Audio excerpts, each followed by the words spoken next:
Hello, hello, hello, hello, hello. Hey, welcome in everyone, and welcome to Dangers and Dweebs. I am Soul, they call me Soul because I rise above, and I am being joined today by a fabulous set of guests. As you can see, don't they look pretty?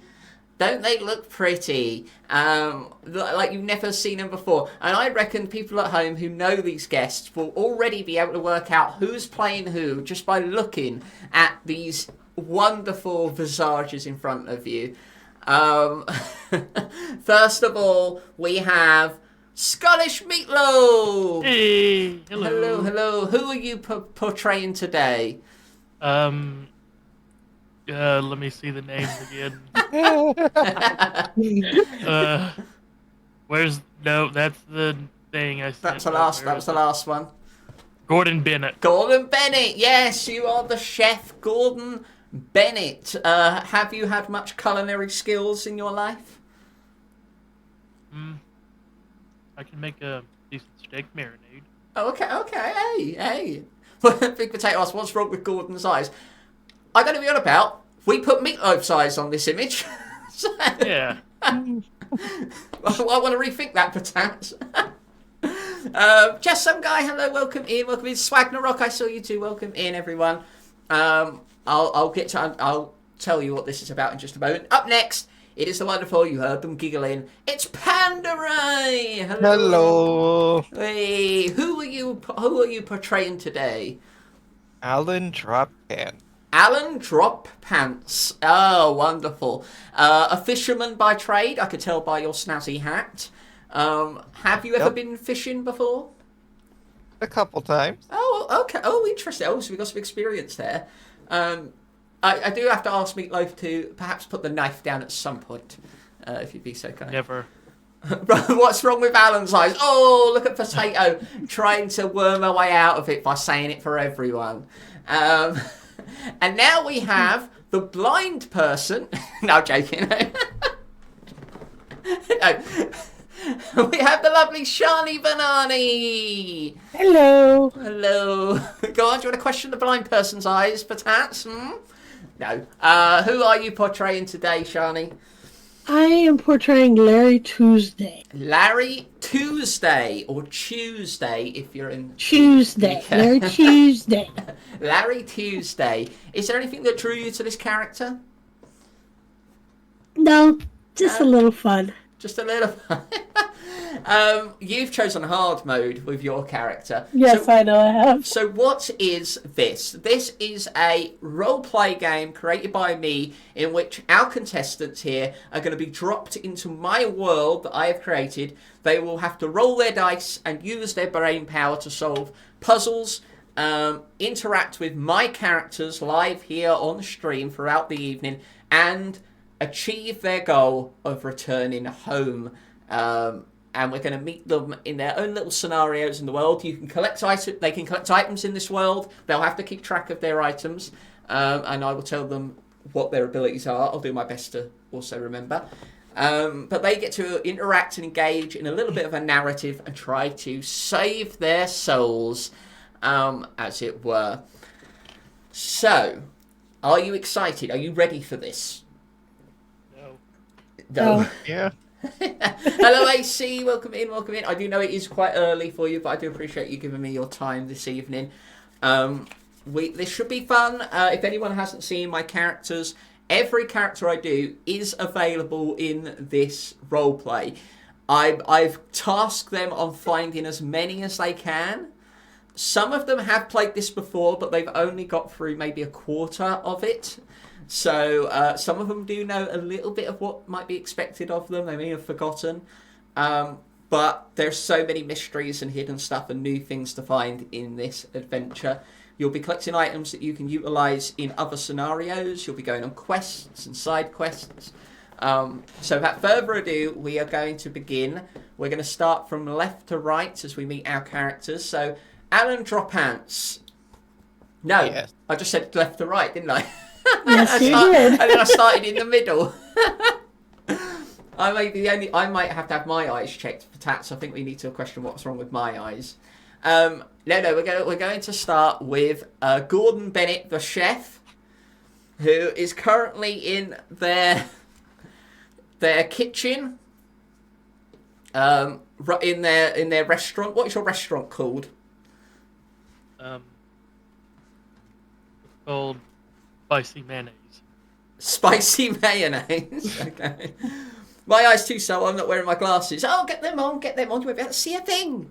Okay. So, you're in your kitchen. You've been giving orders to everyone, shouting at them, swearing at the top of your lungs to serve people and take the dishes out. But one person is refusing to move, and that is a person in a cowboy hat, sitting or standing rather, smoking a cigarette over a plate of food. You may begin. For the last time, I've told you no smoking in the fucking kitchen! Hey man, there's no need to swear at me. I'm doing the best I can. You know why my heart isn't in this.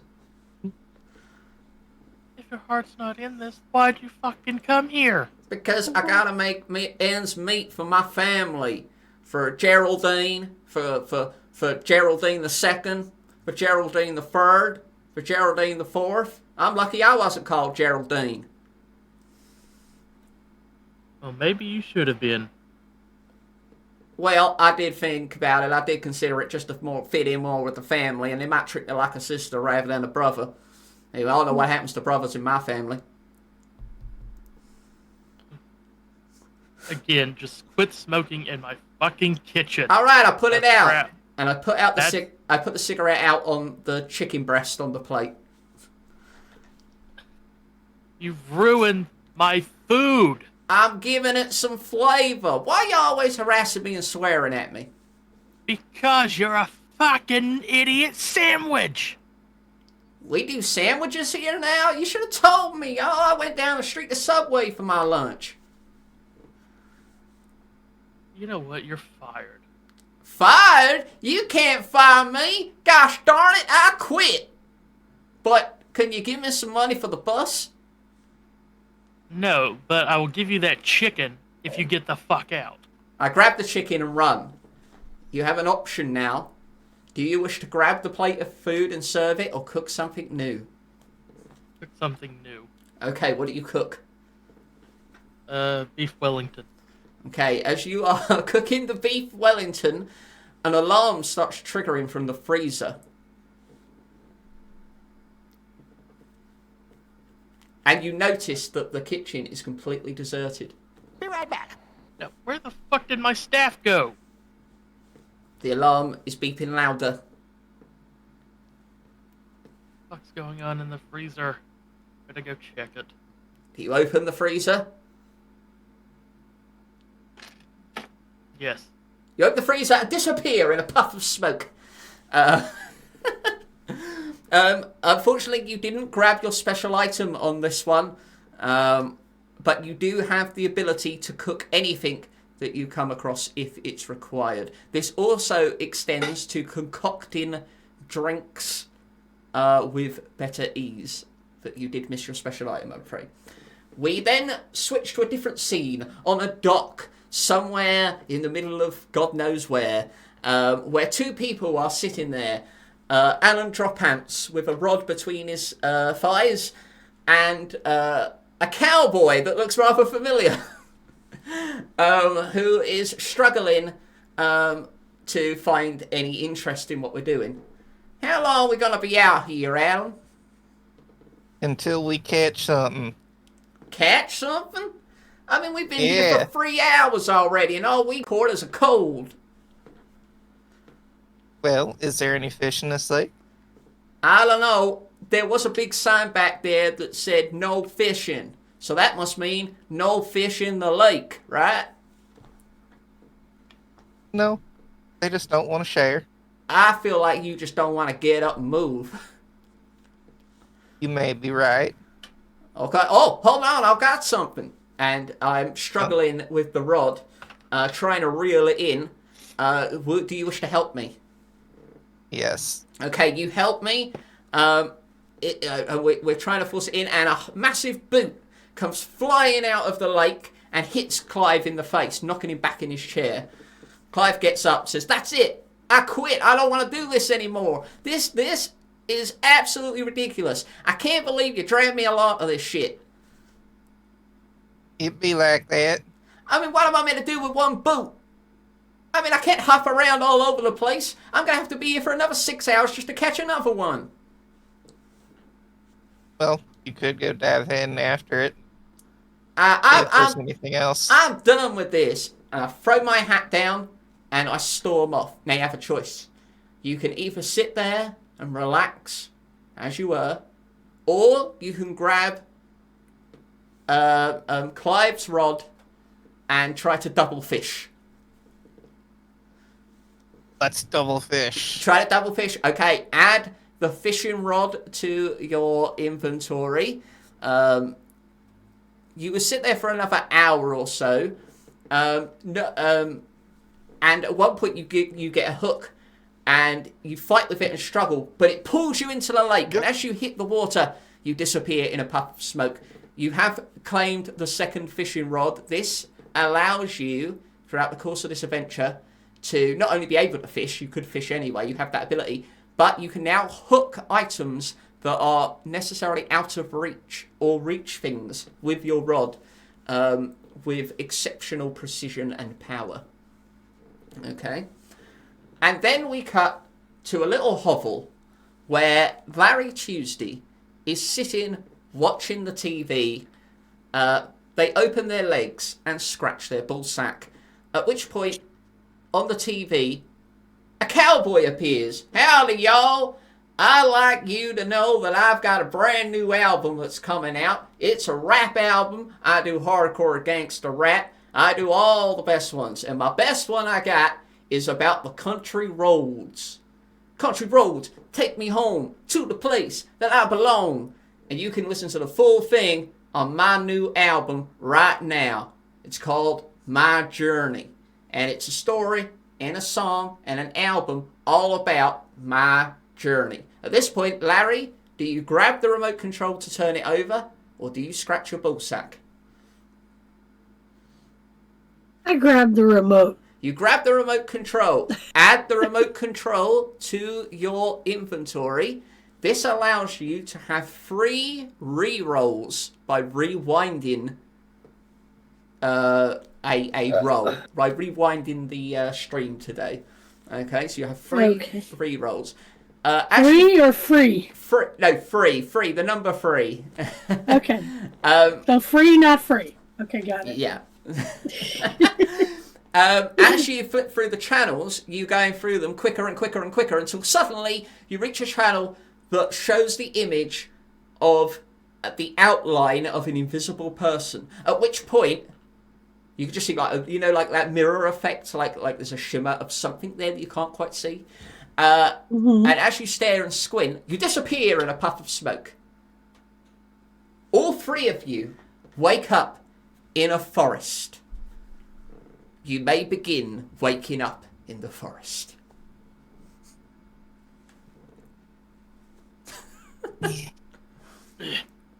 Eh. Y'all quiet down. I'm taking a nap.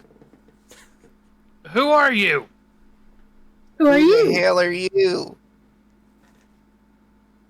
Where the hell are we? I don't know. I was in my kitchen going into the freezer to turn off an annoying fucking alarm. Well, you're a long way from a kitchen now. And who are you? Oh, we know. Supposed to be Gordon fucking Fisherman? Well, you're partly right there. I was fishing and got pulled into the lake, and now I'm in the middle of nowhere. Ah. How about you over there? Who? You. What? I wasn't doing nothing. I'm Larry. All right.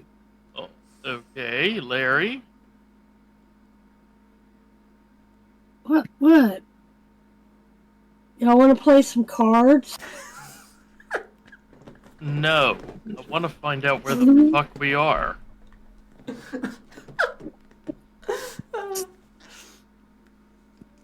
Let's, I guess, take a look around here and see what we can find.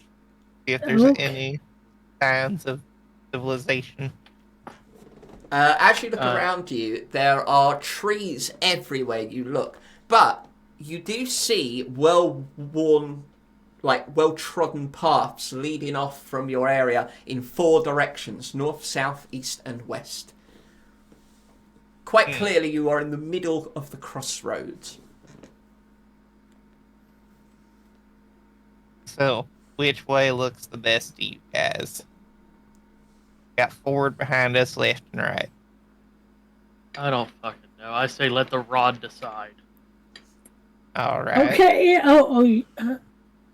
What rod? I ain't got no rod. I'm assuming the fisherman has a fishing rod. Or is that too much to presume? No, I do have one. But let's just spin it on the ground and let it tick. And I spin the rod on the ground. Mm-hmm. Okay, And can you roll for me in chat? You rolled a 9. Okay, that lands in an easterly direction. all right, rod has chosen. I was hoping it would take us home rather than take us east. Well, home might be east. You know what? I didn't fucking think of that. So, do you wish to travel east, or all 3 of you go in the same direction? So do you guys want to stick together and go east? I mean, better than anything else. Okay. Okay. All right. So you head off in an easterly direction, trying to stay close to the trodden path as you can. It's dark. It's getting more spooky. You feel like you're not gaining any real sense of accomplishment in heading in your direction or getting home. There's a real lack of wildlife sounds. There's really nothing. It's very eerie. Sometimes you hear the whooshes of the wind through the trees. Eventually, though, you just peek the what looks like a red canvas tent in the distance. Moving towards it, you see that it's actually quite grand and made up of several very fine fabrics in what looks like a rather I'd say like a carnival like tent adorned with red fabrics. All right. That's a pretty snazzy looking tent there. You want to go check it out? What? I mean, it wouldn't hurt Wonder. to stop and ask directions. That works for me. Okay, so do you enter the tent, all 3 of you? Sure, why not? Okay, Yeah. as you're about to step through the threshold, it is pitch black inside the tent. If you decide to step through, have you all done that? Have you all I stepped through the threshold? decide not to. Okay. I hang back. Okay, cool. Gordon hangs back. The other 2? I go in. Go What in. the hell? Okay, the other 2 step through. As you step through, your eyes adjust to the light, and there is a small glow coming from a crystal ball on a small round table adorned with a cloth in the middle of the room with 2 chairs either side. It looks like the tent goes back a bit further, but it is pitch black there, and you cannot see anything in the shadow. Well, that's kind of ominous. Just an orb with light. I don't know. Maybe it has food or something over there. Maybe that's someone's dinner. Could be. Let's approach Okay, you approach the back of the tent or the table with the ball. the table. Okay, you go to the table. Um,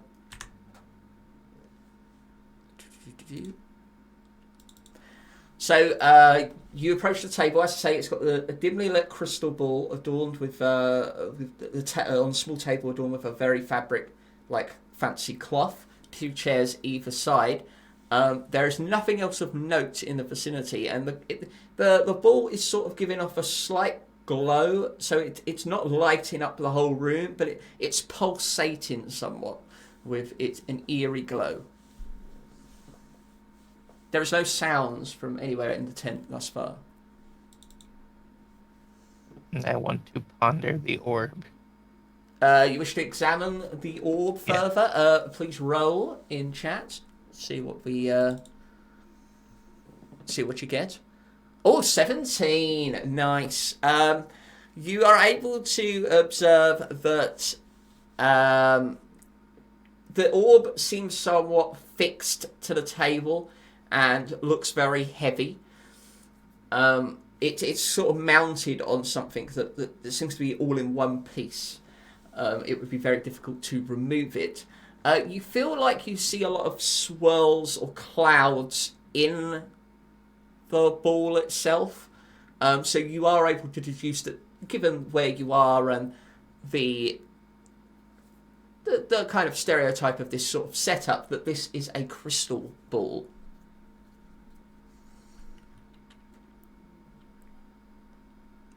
It is like one of those machines that they have in bars. But it's all together in one piece. It looks heavy as hell. Can I play with it? Go for it. I reach out and softly touch the ball. You softly touch the ball. Please roll for me, Larry Tuesday. 2. Even with a slight gentle touch, you was electrocuted. It was not it was not a massive shock to the point where you were hurt by it, but it made you jump. And oh, baby. Yes, and shout, "Oh baby!" At which point a noise is heard from the back of the tent. A sort of moaning is coming from the back of the tent, from the darkness. But all is still, except for the new moaning. Well, he done pissed off something. I think we get the other guy in here. Let him deal with it. Outside, we have Gordon Bennett. Gordon, have you chosen to do anything, or are you waiting? I choose to go in after hearing "Oh baby." Oh, okay. So Gordon comes into a room, waiting for the light to adjust to his eyes, somewhat, and join the group. What's going on in here? Why did you yell?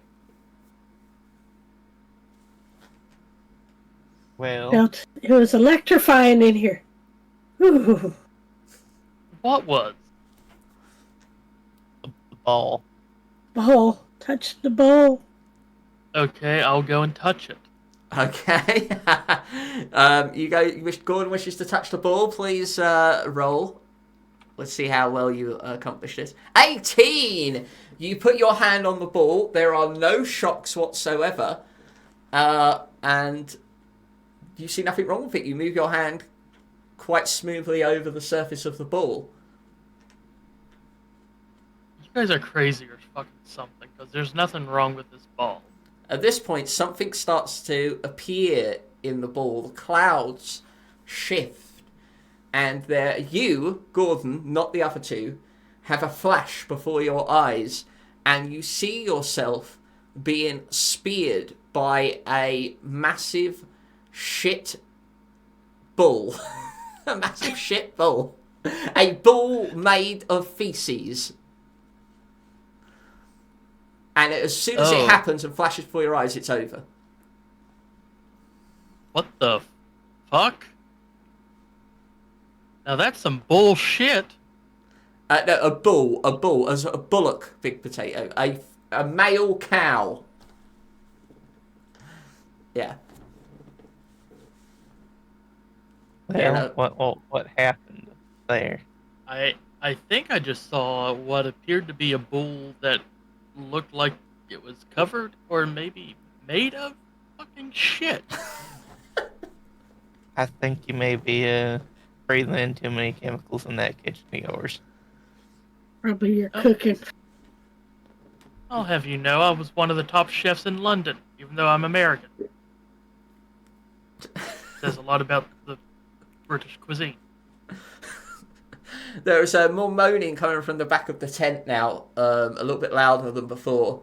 You feel like you hear a muffled voice call out with a grunted, shut the fuck up. But you can't quite make it out. Hello? Who's back there? Pick up. Please. I Okay. want Question. I want to pick up the ball and throw it at the noise. Oh, okay. So, right. First of all, Gordon, can you roll for me?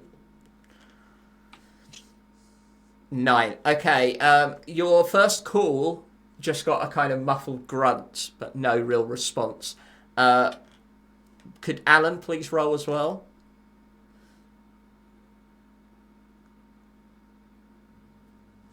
Yeah.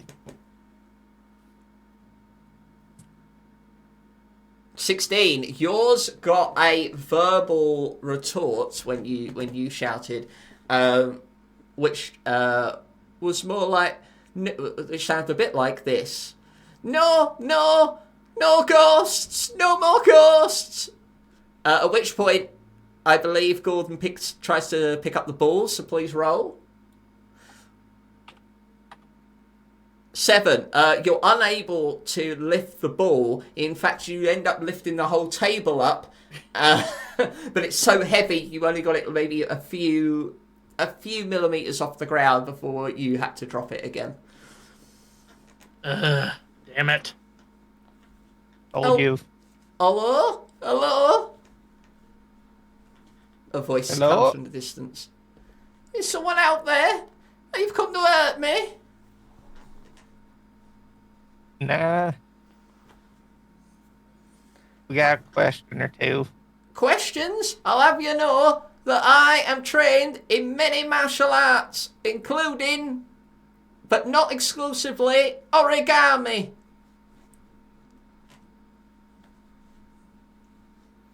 So, what, you fold people then?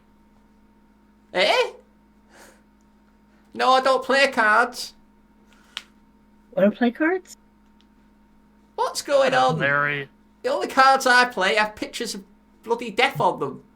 From the shadows, a person appears wrapped in a dressing gown.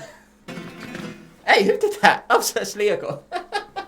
The good timing on that, Leogon. But I don't think it's quite Mystic Keith's sound. Yes, wrapped in a floral dressing gown. Hello? Oh, what's this then? The man sits down on one of the on the table opposite you, on the chair opposite you, next to the crystal ball table. Oh, we got visitors. Oh, I'm sorry, I was asleep. How can I help you? Yeah. We want directions. Oh, directions? Yeah. Where are you heading to? Where have you come from? Well, I was by a lake and fell in, and now I'm here. A lake? I haven't seen a lake round here, and I know these parts pretty well. What, you all fell in a lake? No, I went into my freezer at a 4-star Michelin restaurant. What's a Michelin? The tire. I'm getting pretty tired with you. What about you? I wasn't doing nothing. You weren't. You're a very confusing lot. I'm sorry, I was a bit alarmed. I thought you were ghosts. You see, it'd be nice if you were. I've got to be honest with you. But I've been pretty haunted lately. You see, my protection has gone. See, I'm a connector to the spirit world. A medium, you might say. I was small once, but I've grown up a bit. And now my protection, my spirit guide has gone. And all the other spirits are gone, and I'm left with the demons. And I thought you were them. I'm sorry to judge you so harshly. The only medium I know is that of a steak. Oh, I haven't had a steak in a few years. Oh, the only steaks you get round here are literally made of shit. Sounds Literally? wonderful. Oh yes. Ever since we were kicked out of town, we've had to grovel for anything we can gain. Do you guys come from the city?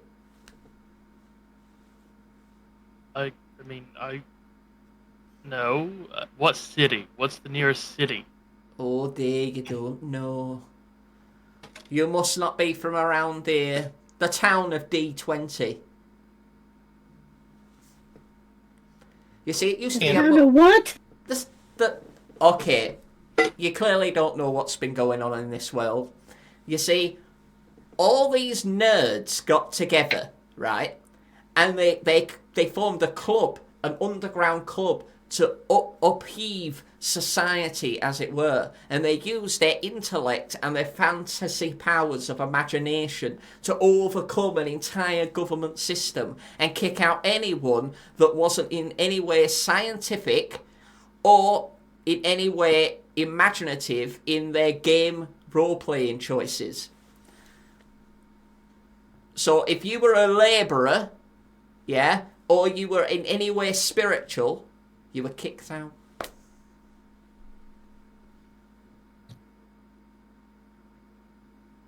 Everyone's just been... What about cooks? Be right back. They occasionally do have a cook because they treat that as a science. Hey, that means I could be king. How so? 'Cause I don't do shit. Well, that's the thing. I reached out and scratched myself. Oh my. You do that often? Right. Dear. There is no king. There's no royalty. No one knows who's governing this. Who is the quote-unquote king of the nerds. But they don't even like the monarchy. They feel the only person who should rule should be the most intelligent person. Are you guys rules intelligent? this group out? Yeah, oh dear. But even if you wanted to go to the city, you couldn't. Although, they'd probably be smart enough to know how to send you home. But if you guys aren't up to it, you know. I tell you what I can do. I can get you closer to the city. For sure. That's something, right? But I'd need your help. What do you need? Well, as I say, I'm all alone out here. I don't get much passing trade. I mean, you're the first person to find me out here. I feel like I should take my stuff elsewhere, but the next town is so far away, and without the protection, I think I'll probably go to hell, especially knowing what I've done. Here's the issue. I've lost my spirit guide. Someone's been going around and taking away our spirits, our protection across the veil. I have an idea who it is and where they are. But you're gonna need a lot of courage in order to achieve what I need you to achieve. But if you're willing to help me, not only can I get you through the gate of the forest, just for agreeing, but I can give you something that might help you get past them and into the city. Alright. And that's this crystal ball. Because what this is able to do is to give you the power of foresight. Utilising it well, and I'll teach you how if you help me, you'll be able to get all the answers you need in order to get into the city by bluffing. So what you're saying is temporarily see the future. Yes, absolutely. So what you're saying is that earlier when I touched it, You touched it? yes, Well, it should have shocked you. it didn't. What happened? I saw something made of shit. Looked like a bull. Oh, I've heard about that thing. Yes, a lot of people say that's where all the snakes are coming from now. I've never seen it with my own eyes. I don't know much about it. But what I do know is that the spirits are being taken by a group of people called the Ghost Hustlers. What they plan to do is to take all of the ghosts and spirits in the local area, extract their ectoplasm, and then use it to prove that there is scientific value to the paranormal world, so they can then get in the city and carry on their lives. That they're a menacing bunch. Would you be willing to go and face the Ghost Hustlers in order for me to give you access, or at least a power of foresight to help you get into the city? Can't be that bad. There is one issue though. They're close to the city by a river. If you follow the river, you'll find it. You'll find a bridge. The problem is the bridge is well protected. It's the most dangerous area in the kingdom.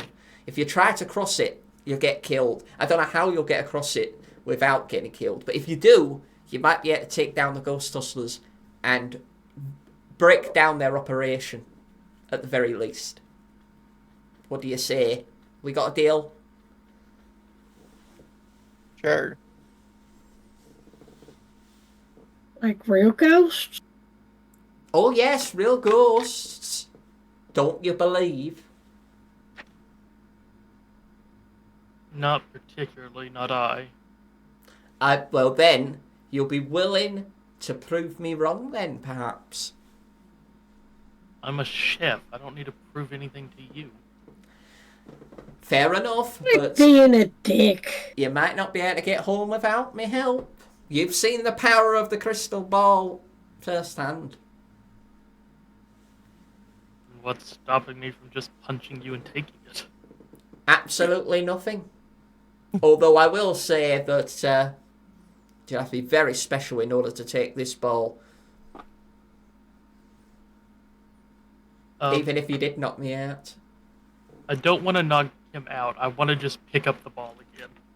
You wish to grab the ball, okay. Yeah. Please roll. 17! You manage to pick up the ball, which stuns Mystic Keith. Oh my word, you really are as powerful as you say. I can't believe it. Oh my, and I've got no way of protecting myself. You must be a demon of some kind. Please, get out. Get out now. Take the ball. Don't hurt me. I was just making a point. I'm not gonna hurt you. Please. I set the ball back down. Okay, you put the ball back on the stand. Yeah. Keith gets up and uses the chair as almost like he's beating away lions, using it between him and all three of you. Look, you clearly have got some crazy ability. Please, you got to help me. Even if you take the ball, you won't know how to use it effectively. I could teach you. I could teach you how to have the powers I have. I promise. I see good things for you in the future. I know you can get home. I don't know. What do you guys think? Well, it's a start. Here. And Keith produces a key and throws it onto the desk. That'll get you out of the forest, I promise. It's just one simple key, one lock. Okay. All right. Who wishes to grab the key? I'll take the key. Okay, Larry grabs the key. It's just Stuff always it deep in my pocket. the G in Dangerous makes it look like the typical Superman haircut. Yes, it does look like Gordon's got a little bit of a quiff, doesn't it? Okay, I take it. It's the only key I've got. Okay. If that's all, just come back to me once you've taken down the ghost hustlers. I'll know you've done it because my Gavin will come back to me and I'll hear him again. Then I'll teach you how to get into the city. I promise. Once you leave here, just head straight and you'll get straight to the city if you just keep going. I promise. Okay. All right. Oh, you're a good lot. You're a good lot. You're a scary person. Looking at Gordon.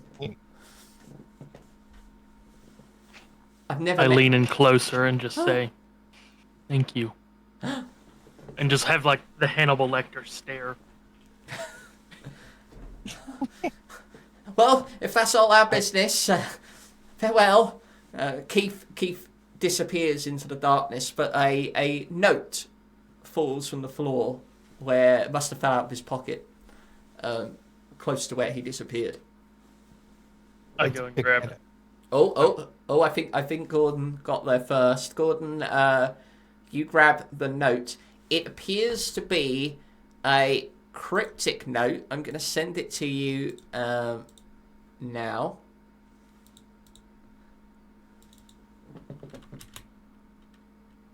I don't know if you will have the time, but if you can somehow figure out this cryptogram, you might be able to get a clue as to something. If you choose to share it with the others, I can share it with the others. I choose to share it. Okay.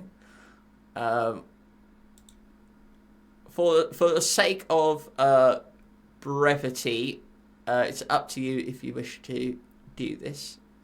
Let me send this to everyone.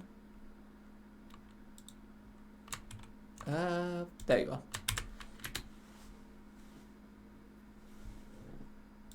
All But for now, Keith has disappeared back into the darkness.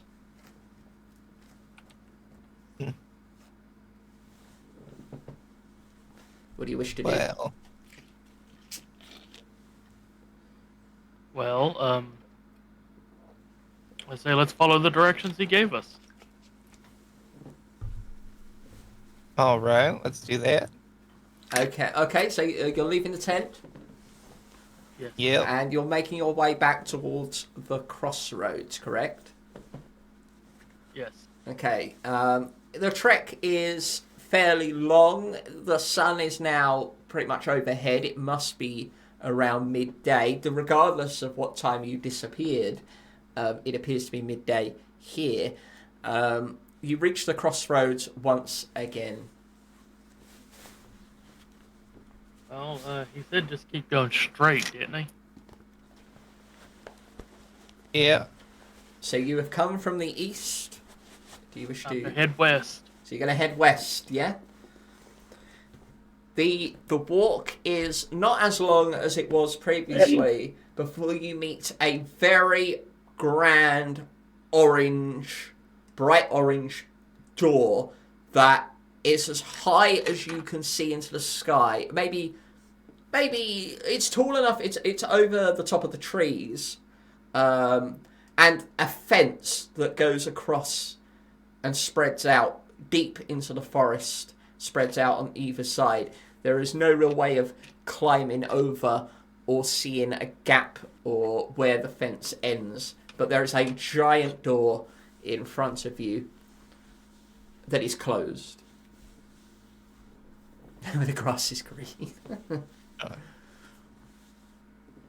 Well, this looks like the place he was describing. Yeah, it does.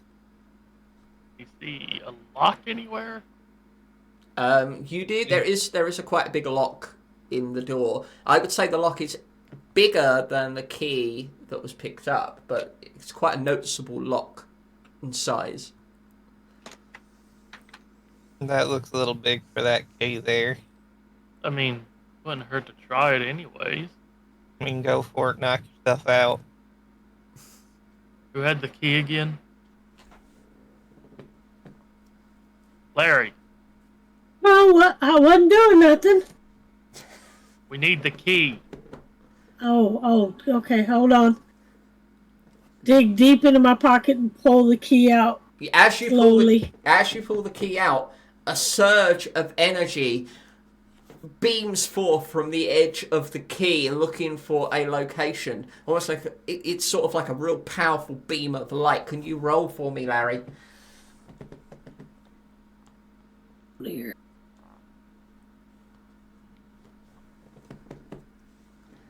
You're rolling a 9. It's really powerful beam of light, and it finds the lock. And as soon as it connects with the beam connects with the round top of the lock, it shoots you forward face first into the door. And the lock then turns violently, knocking your whole body with it. So you're upside down, and you crumple down onto the floor. And then the doors open violently, flinging you down a yellow brick road ahead. You are very, very hurt by this. Like, you are battered and bruised. No broken limbs, but you're definitely going to be bruised heavily from this violent unlocking of a door. That looked like that hurt quite a bit there. Well then, Larry is on the floor, sprawled out in a lot of pain. you know, Alan, Yeah. I'm glad neither one of us picked up the key. I'd almost Didn't feel say that sorry. right. It did look like it hurt quite a bit. Yeah. Well, let's go pick Larry up off the ground. You help Larry to their feet. Yes. Okay. Do you wish to continue down this path? Larry may need some help walking for a little while. You got him. I guess so. We'll take Okay. a turn. So, carrying the weight of Larry, you follow the yellow brick road that is in front of you, and as you reach the edge of the forest, rolling hills start to appear, and in the distance, you can see the yellow brick road kind of move off and dip and rise up across valleys and hills, spreading out in different directions. You see cornfields, you see loads of different places in the distance, and right at the far back, in the quite a ways away down the yellow brick road, you see a green city, emerald in some ways, gleam at certain lights as the clouds roll in front of the sun. It becomes more green, and sometimes when the cloud goes away and direct light is on it, parts of it appear to turn to translucent glass, almost making the city somewhat invisible to you. But it kind of gleams in and out, almost giving it a green glow. So you definitely see the city and can recognise it as the place where the road goes. Do you wish to stop for a bit, or do you wish to carry on down this road? Huh? I say What let's do you stop. guys think? I think stop for a bit. Let Larry rest. Yeah, I'm tired of probably carrying. for the best. Okay, so you stop at the edge of the forest for a little while and sit down in order for Larry to heal their wounds somewhat. The sun is, I would say, the sun is moving towards maybe the 2 to 3 o'clock position in the sky. It's definitely gone past the halfway point of the day.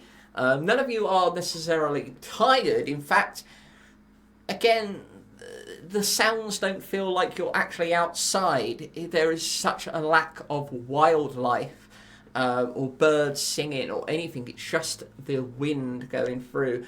And none of you have felt very fatigued. You felt pain, but none of you felt tired, despite the fact some of you have had very long days prior to being thrown in here. It doesn't take long before Larry's bruises already begin to manifest, and you're feeling a little bit better than you were before.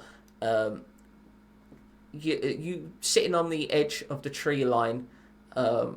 Is there anything you wish to say to each other in this brief moment of peace? It's too damn quiet. I need a fucking cigarette. I don't think we're gonna be finding any of them here. I know. Help me so much. So much right now. What are you whining about? I'm the one getting thrown around over here. That was your fault. Pull out the key. I said we needed the key, not for you to go all blazing saddles at the door. It did kind of feel good in certain parts. Well, that was a bit of information. Yeah. What? It fixed my back. Well, that's okay, I guess. At this point, on the other side of the yellow brick road, near the other side of the, like if you're on the left side of the yellow brick road under the edge of the forest, on the right side of it, a porta potty materializes, and then dematerializes in front of your very eyes.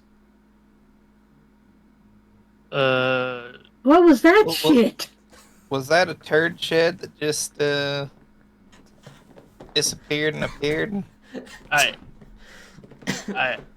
think so. I've never heard of the expression turd shit. I'm learning.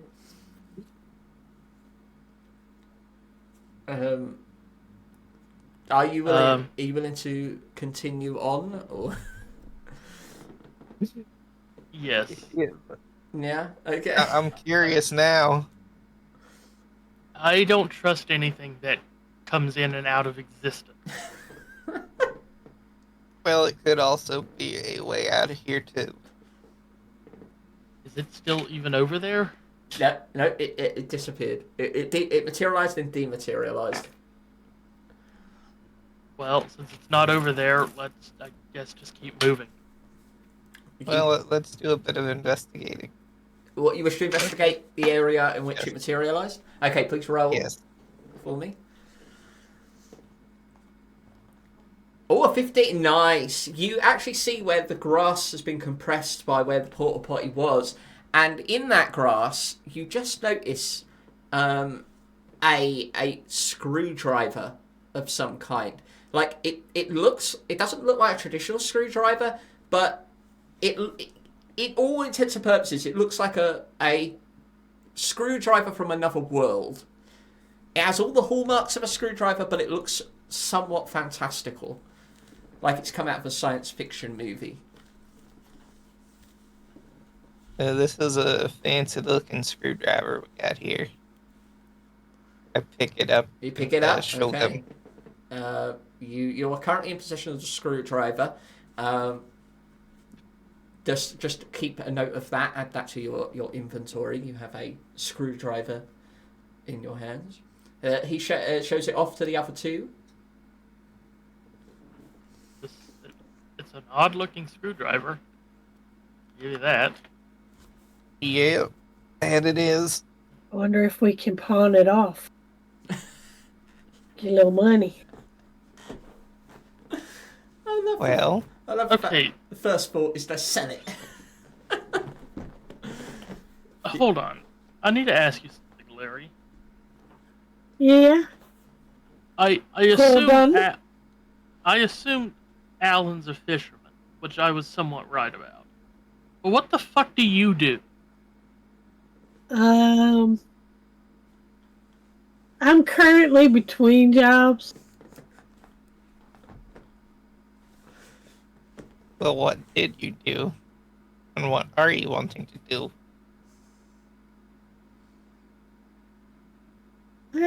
I don't know, right? Until I can, get some work of some kind.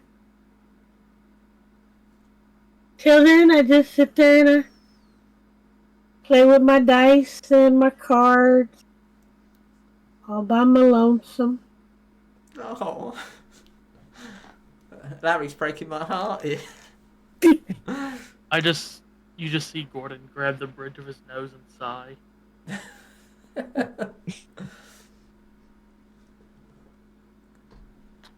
Right. Got a headache? I think I'm developing one. You know what they say is good for a headache, right? What? Playing some Go Fish. You want to play some Go Fish? No. Okay. Oh, poor Larry. Do you wish to continue on the Yellow Brick Road? Yes. Yeah? Okay. You don't travel for too long before you go down a kind of hill into a crossroad area. The Yellow Brick Road breaks off into 3 other paths in front of you. There is a sign on the corner, like a stake in the ground with loads of little wooden signs coming off of it. But there is a direction to go to your left, a direction to your right, and a direction straight ahead. If you wish to have the directions like the directional compass, you came from the east. You could go west, which would be straight ahead, or you can go north or south, which would be right and left. So. I say we do what we did before. Oh. Let the rod decide. All right, sounds good to me. Okay, so you wish to use your rod and let it fall in a direction. Please roll for me. Thank you very much. 8! So it falls east, the direction in which you came from. Okay, so let's try that again. Let me try, if you don't mind, Alan. Okay, Okay, go for it. Gordon stands Hand it him my up. fishing rod. Okay, Gordon stands up the rod and drops it. Please roll. I'd love to go fish with Larry. Everyone wants to play with you, Larry. 5. 5. It falls north. Okay, well, at least it didn't point the way we came. I say let's go south. Oh, you're going to defy it. What happened to letting the rod decide? Well, I think the rod is a shit idea now. I think you're a shit idea. Oh. Yeah, at least I had a job. Apparently, from what I read, your food was shit anyway. You don't even know who I am. Because you don't even have lamb sauce.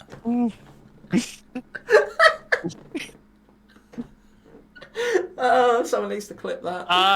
I will fucking make lamb sauce and throw it in your face. Want to play frisbee? No. Let's go south. I just start going south. Oh, okay. Gordon is with heading. or without them. Gordon is already heading south. Do you wish to follow, or do you wish to go your own way? Follow. Oh, follow. Alan's following. What about you, Larry? I'm gonna go north. Wait. What was that? Sorry. Yeah, I'm gonna go north. You're gonna go north. Okay. I'm gonna obey the rod there. Okay. Well, Larry marches north. I'm guessing you guys picked up the rod. Yeah. Yes. Okay. Who's now in possession of it? Back with Alan. I assume Alan. Okay. So Larry, you head north. Your trek is quite long, and as you are making your way, you might be quite angry about what just happened. You may or may not have noticed the changes. There are fewer. The cornfields that were there are now drying up and becoming dead, and you then finish the kind of field area, and there are trees, but they gradually begin to turn into stumps or dead trees, and it's getting noticeably darker despite being still early in the afternoon. As you were walking through there, we'll go with Alan, who catches up with Gordon. They are walking again through some wheat fields, like a path that has been laid out. The yellow brick road seems to continue on until it reaches a fork. Well, I say fork. It's two. Yeah, it's a fork. If there's two, it's a shit fork. One that you can quite see it clearly leads left and curls up towards a farm, and a right path which goes down what looks like you can see the ocean, but it's not going down to a beach. It's going down and around and further on along Alan, the coast. Yeah. I think I've seen a farm up ahead on the left. Would you like to try there? Why not? Okay. Okay, so you head towards the farm. The first thing you notice is a giant red barn, and there's like a fenced pen, but there's nothing in it. But the barn is quite noticeable and quite large, and the doors do actually appear to be open.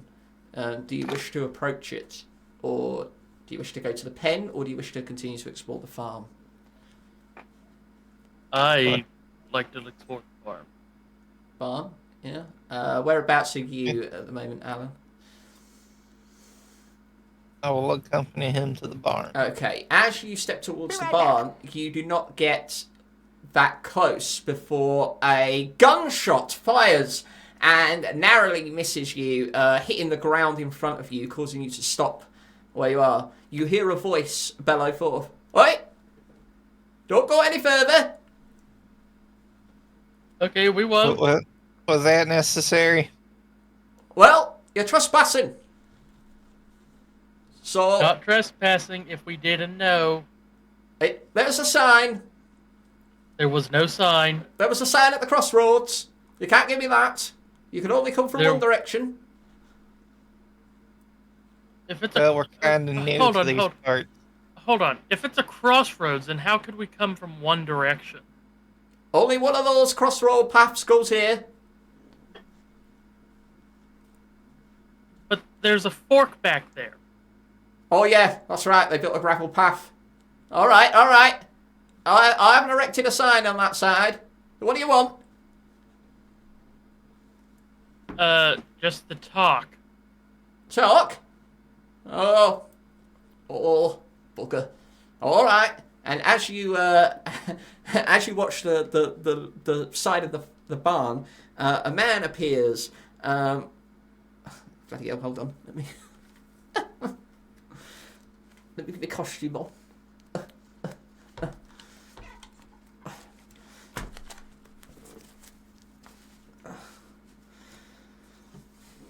A man with a shotgun approaches. He's kind of got the gun down somewhat, so it's not pointed directly at you, but it's there and it's ready and it's cocked. Right. What do you want to know? He keeps his distance, and sort of gives the implication not to come any closer.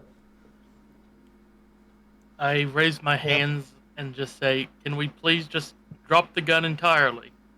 Drop the gun? You must think I'm crazy.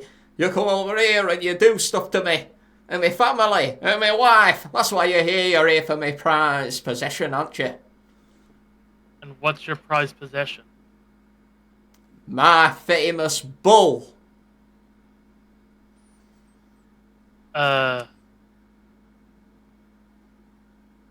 We don't want nothing to do with a bull. People are always trying to come here and get my bull or try to sabotage my bull because it's a prize winner and it keeps on supplying all the meat we need here. Sounds awful like your premonition earlier. You think?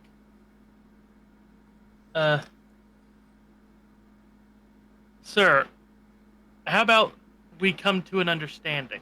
An agreement of sorts. Alright, I'll tell you what. I won't shoot you and you fuck off. That's not the agreement I had in mind. Alright, I didn't put the sign up. You get to have one proposition. Okay, my proposition is, how about I cook a meal for you and you lower the shotgun? Cook a meal? What? My wife's the best cook in the country, I'll have you know. I'll have you know, I bet any amount of whatever you trade for currency that I'm better. Oh, so now you come on my land, you trespass, you're trying to get my bull, and then you insult my wife? I'm Why, not insulting your tell me wife. why I shouldn't shoot you right here. I've got a prize-winning bull that supplies the best meat, and I've got a prize-winning wife that supplies the best meat. Well, let me prove to you that I'm the better cook. Oh, what am I to gain from you proving that my wife's worthless? It's a free meal. A free meal, yeah. What he said. Well, yeah, if you both cook at the same time, I get double helpings, don't I? I can get you some fish for a meal. Fish? Why would I want to eat fish when I've got all the meat I can have here? It's a different kind of meat. He puts the gun to the side so it's not ready to shoot. All right, but there is a problem. Come here. He starts to walk around to the front of the barn. Do you wish to approach? Yes. Yeah. Right. You can't really see in the barn. It's quite dark. There's nothing lit inside. Now, here's the problem. We make meat here from my bull, and it keeps on supplying. Because it's not a regular kind of bull. Oh, no. It's a bullshit. It's a bull made of feces. And what it can do is it can deliver out its backside prize-winning chops. Problem is you've got to get close to it to get some. And I need some help. What happened to the bullshit? Well, unfortunately, we had some trespassers just the other day, and they riled the bugger up. Now it's not giving anything. And if I get close, it gets angry. So, I'm afraid you're going to have to get in there some way and get some of that meat. You know what I mean? Call me crazy, Alan, but I have an idea. Oh? What's your idea? Your pole. Yeah. You could always try to hook the meat. True. What's You can try the... that. Or we could try this as well, since you have two. One for distraction, one to hook the meat. What's your bull's favorite food? My bull's favourite food? Well, it sort of feeds itself, I've got to be honest with you. Sometimes we put some water in the trough. You have any carrots or corn? Carrots and corn. I mean, it does produce a fair bit of corn. I don't know where that's coming from. But no, we don't need to feed it anything. It sort of feeds off itself. Okay. Do you have any leftover meat? Well, no, I flushed that away. Oh, you mean proper meat? Yeah. Oh, no. There's no call for it. The city has it all on lockdown. They took all the animals and keep them in their city. Not even the birds fly out of fear. Okay. So everyone's living off my bull. That's what's kept me in good shape. Okay. Let's just try to hook the meat. All right. All right, if you're going to try and hook some meat off it, well, you're going to have to lure it out of here first. Is there a way to the second floor of the barn, by any chance? Or there might be a ladder in there that goes up to the hay bales. But you have to feel around for it. Have you got a light? Do you? Oh, no. I tend to lead it out into the pen. Okay. I'll go unlock the door. Yeah, you're going to what, sorry? Unlock the barn door. Oh, the barn doors are open. Oh. Yeah. Okay. The only light that comes from outside into it opens up to where the trough is, but you can't get any further back. It's pitch black. Well, time to feel around for a bullshit, I guess. You're going to go into the darkness and try and feel for the bull? I'm gonna try to Top of find the brave. ladder. Are you going to try and find the ladder? Okay. So Alan, Can I use your pole? One of the poles. Alan. Yeah. Okay. Okay, so you've given one of the fishing poles to Gordon, and you're going to try and feel around for the ladder, correct? Yes. Okay. So you enter the barn into the gloom. Please roll for me.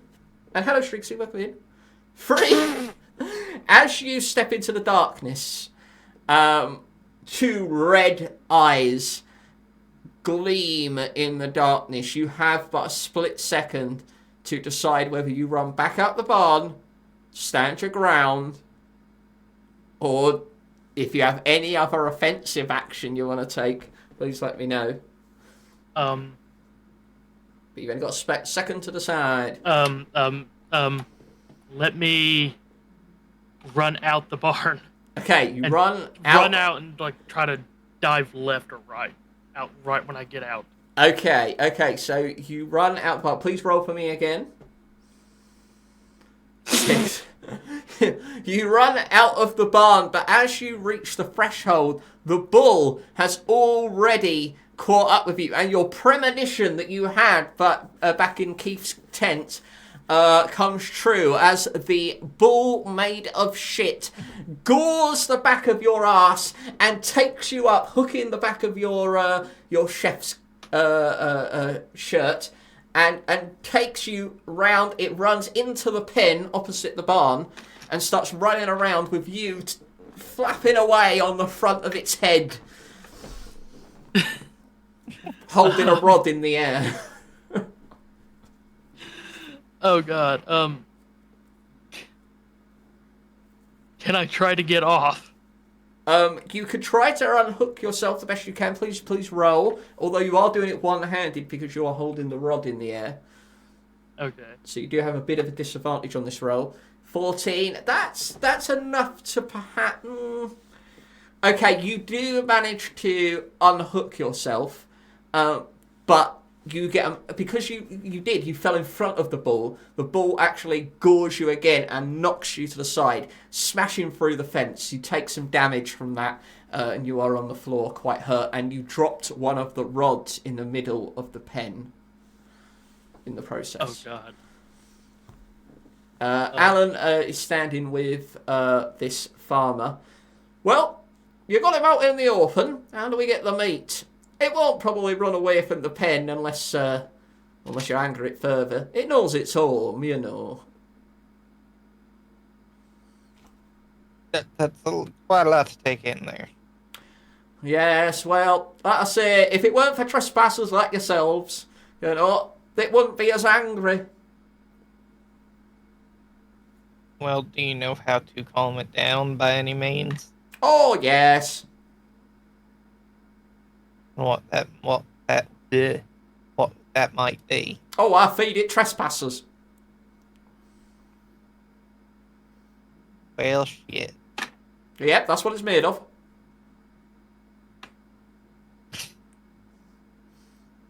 Alright, I could try and help Gordon. Okay, so you go over and help Gordon to his feet. The farmer is sort of standing at the edge of the pen now. You're further over where the break in the fence was. But you're back on the slope, basically where you were nearly shot earlier. Alright. So, let's try to hook some of this meat off now. Okay, you wish to use your other rod to hook, correct?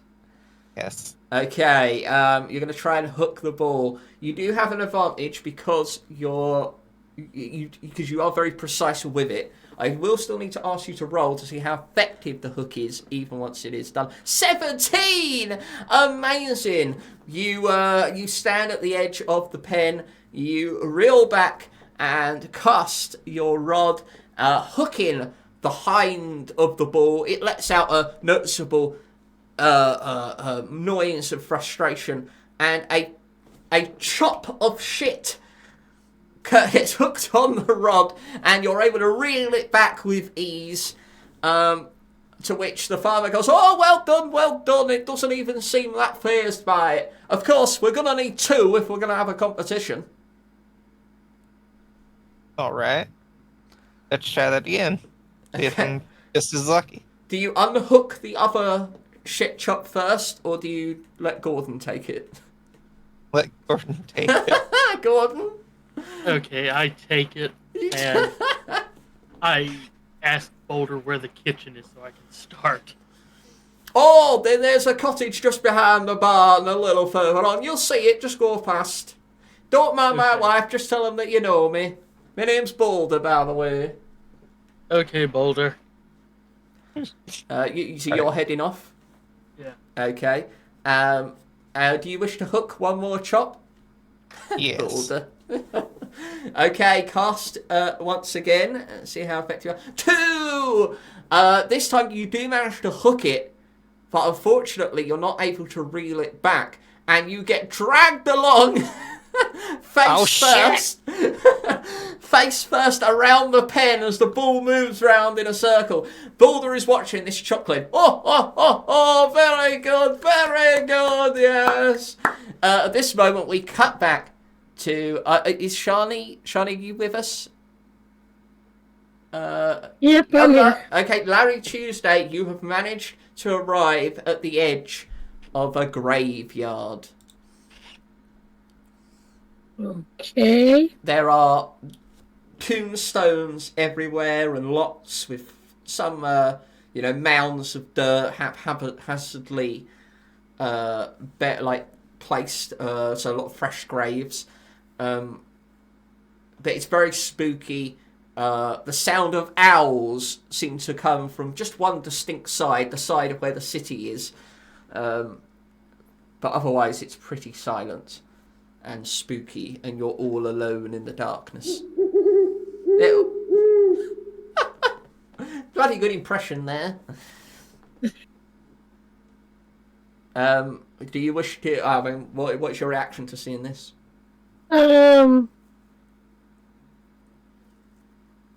Just kind of looking around, trying to keep up a brave face for nobody but myself. Did you say you look around? Yes. Okay, so please roll for me. See how effective your investigation is, because it is quite misty. 13. Okay, that's pretty good. You notice that, there's a lot of fresh graves, a lot of well-worn graves. The graveyard is sort of surrounded by a small picketed black fence. There is one noticeable grave, though, because the gravestone has a multicoloured sort of coloration, like a rainbow on top. And on the grave, on the fresh grave, there is a horn sticking out from the top of the mound of dirt, which you've noticed as quite odd.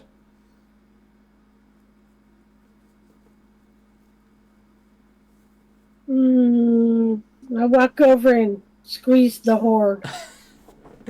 You go over and you squeeze the horn. Please roll for me, Shining. 13 again. Okay, unlucky for Sam. You squeeze the horn, and after a few seconds, nothing happens. You go to turn away, but then suddenly the horn squeaks.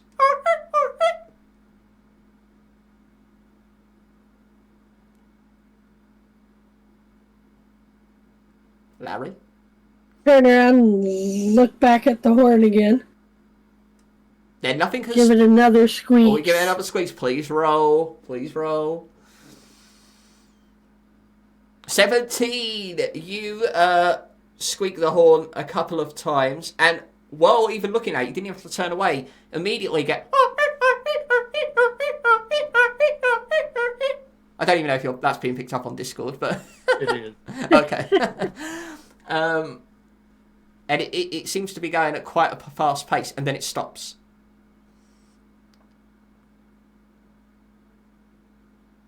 I pick up the horn. Oh, you got to grab the horn. Okay. Please roll for me. I should roll crap. Oh, 17! You managed to get the horn, and as you pull the horn up, an arm comes up with it. And it is a bony skeleton arm, and from the wrist down, you can see a kind of multicoloured fabric torn and shredded with a little white cufflink around it. It just hangs there loose. Please add the horn to your inventory. Alrighty.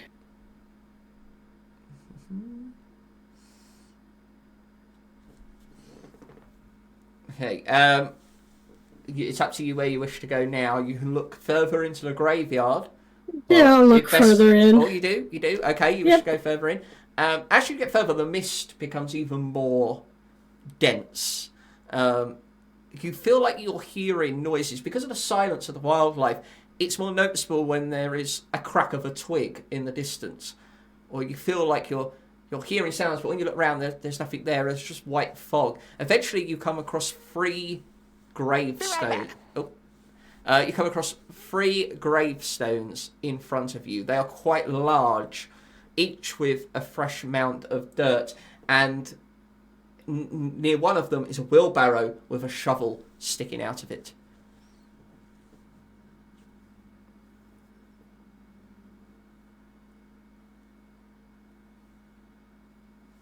Do I see anything written on the gravestone? Okay, please roll for me. You wish to investigate the gravestones? You rolled a 15. Nicely done. You look at the 3 gravestones in turn. One is very scratched. The engraving has been covered, or at least been damaged, so bits have been chipped off. It's going to be impossible to read fully. But one says little bits of words. One says, do not, promise, con. But loads of other words have been damaged. The second one says, for protection of lost souls. And the third one says, here lies a complete bastard. But the third one has moss on the base, which seems to be covering more words.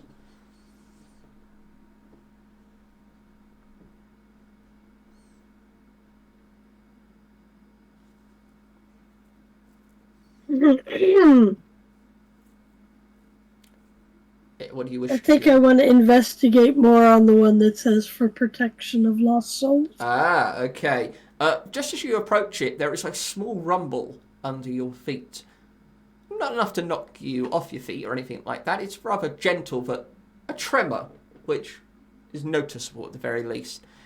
The grave is just like the others, freshly dug. There is a symbol on the gravestone, which has a coat of arms on it, which has 2 swords and a shield, and on the edge of the swords is a crown, much like what's coming out of Alan's head on the screen. I just noticed you've been impaled. And on the shield itself, there is a lion and a unicorn. I wonder if I can pry that off and get some money for it. Oh, no, it's engraved. So it's not an actual shield. It's just a coat of arms engraved onto the top of it, above the words. I kind of scuff at the dirt on it, see if I can move the dirt easily. The dirt will require a lot of effort to move. Each one has been filled to the brim and more so. Okay. So what the hell? I'll grab the shovel and see if I can dig a little. You grab the shovel, add the shovel to your inventory for now, and you begin to undig the undig? No, you would be digging. Dig that grave, the middle grave. Okay. As you do this, it's going to take a while, and this is more work than you have ever put into anything in your life. You are very slow at the digging, Larry Tuesday. You are so used to not having to work or do any sort of labour, this may take a while. As we do, we come back to Balder, still laughing as Alan is getting dragged around by the bull. Very good. Do something else, give us a twirl. And we cut to Gordon outside of a house. He's just arrived at a small cottage. Did I say Alan? Sorry, I meant Gordon. Gordon. If Gordon's there. Yes. Yes, you are. You are at the front door of the cottage. I go to open the front door. Oh, you're gonna open the front door. Okay, please roll. I'm gonna roll a 1. Watch it. Oh, you got 20! You walk straight in, the door is unlocked, you find the kitchen immediately. A call from another room comes out. Oh, don't worry, Boulder, it'll be okay. Don't worry about cooking, I'll deal with that, my love. I respond back with, "No, your husband told me to come on in." Oh, my! Oh, good job I'm wearing clothes. Oh, hello. And this lady comes in looking exactly like her husband. Well, hello, ma'am. Hello. Nice to have visitors. Oh, my. Oh, aren't you a big strapping lad? What are you doing with my oven? Boulder said it was okay I could cook. Oh, you got a ship chop. Oh, lovely. We'll have that for our tea. So, are you staying for dinner? Possibly. Oh, that's lovely. We don't get many new visitors, especially strangers. Oh my! Shouldn't you belong in the city? Possibly. Possibly. Oh, you're a wealth of mysteries. Oh my! Well, do you want me to put the chop in the pan? I'll take care of it. Oh, you're coming to my home. You start cooking for me. Oh, I feel like I'm in luxury. It's nice to get your feet up, isn't it? She goes over to a cupboard and grabs out a packet of biscuits. You notice the label says bullshit biscuits. And she sits down at the kitchen table, puts her feet up and starts throwing biscuits into her mouth.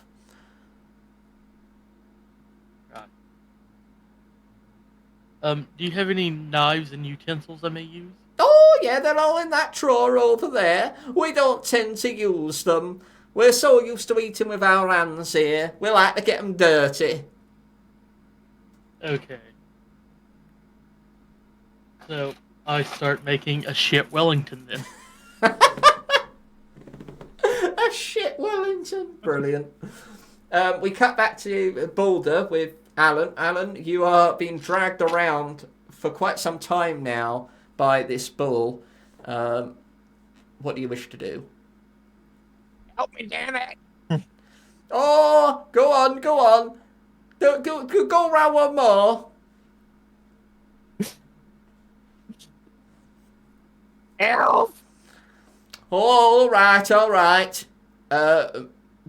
Boulder picks up his shotgun and he aims and he fires and he shoots the hook, breaking this rod, unfortunately. But the bull does let go of you, and it runs around several times before heading back into the barn, into the darkness.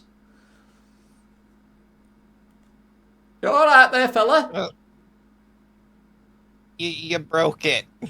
Oh, well, you did ask for my help. I only know one way of helping, and that's shoot everything. Got a point. Didn't specify. He helps you up. But here, look at this. There's enough shit on the floor here. You might be able to make a chop out of it. Sounds good. Right, I'll go to pick one up.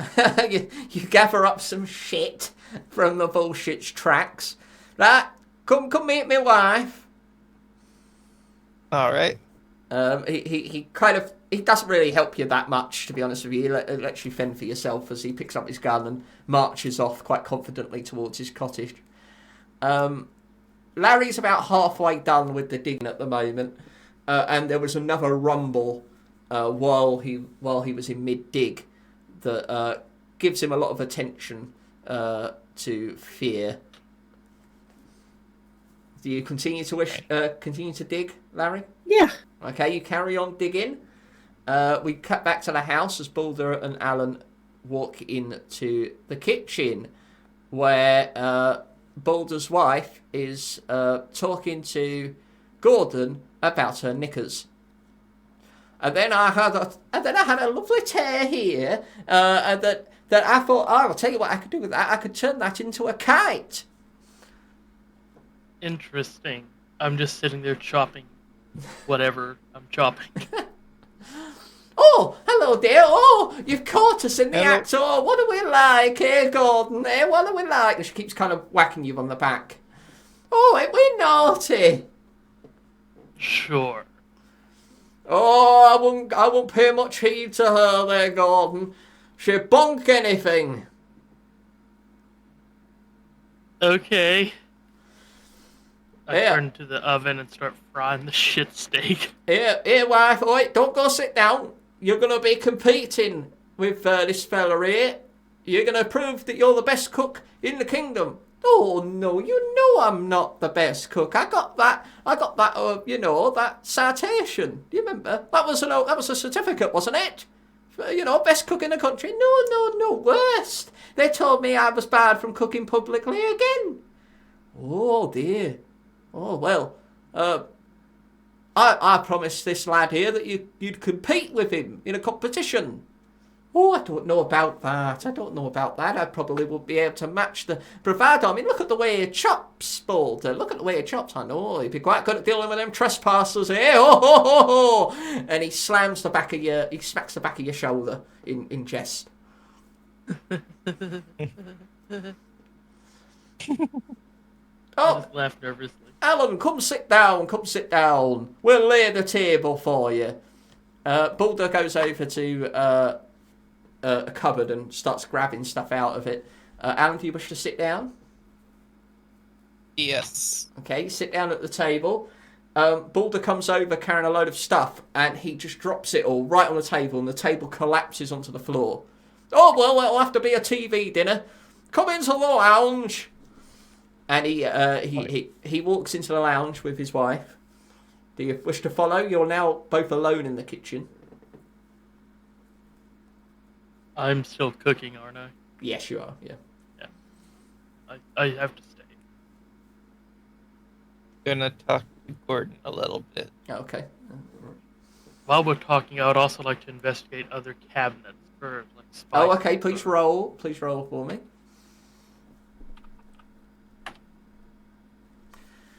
Oh, 19! Wow, okay. So as you're going through the cabinets, you find a lot of jock straps and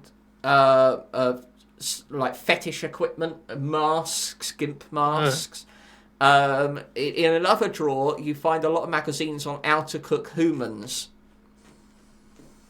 And how to get the best flavour from human meat. Well, that's kind of worrisome.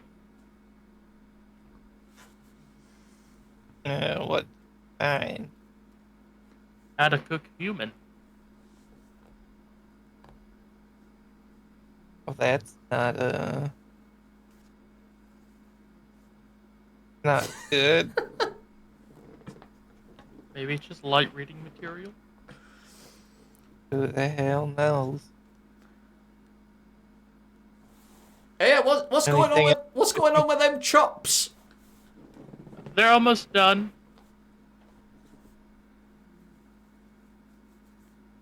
That was Boulder calling from the other room. You're still alone. Don't worry.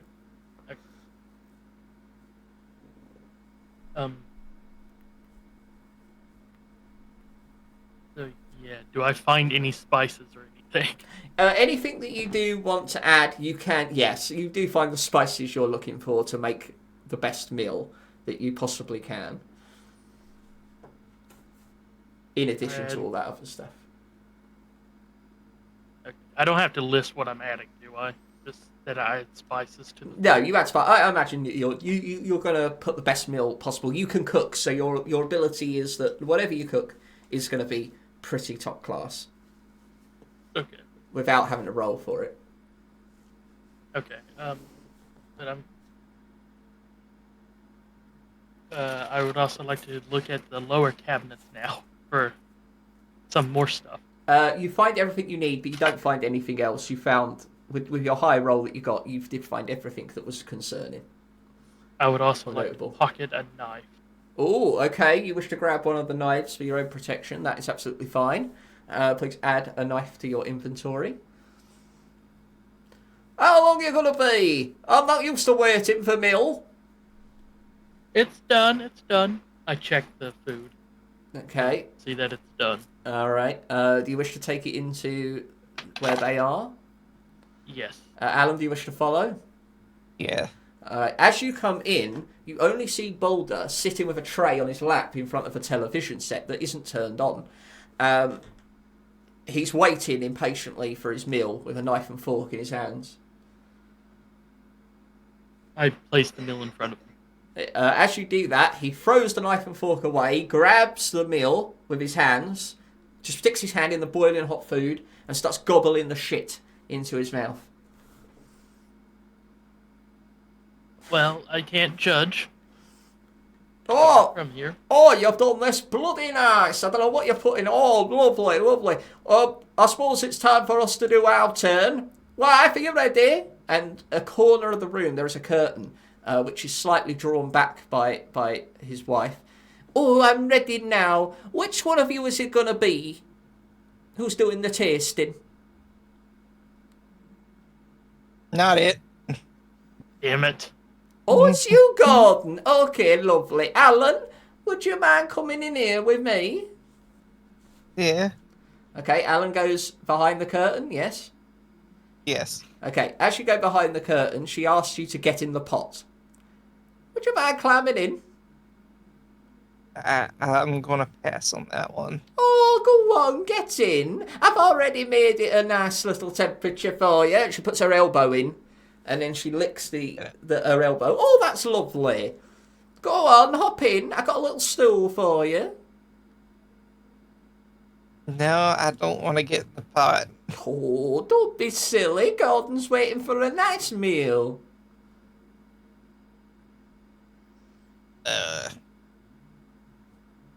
Thought you were preparing the chip chop.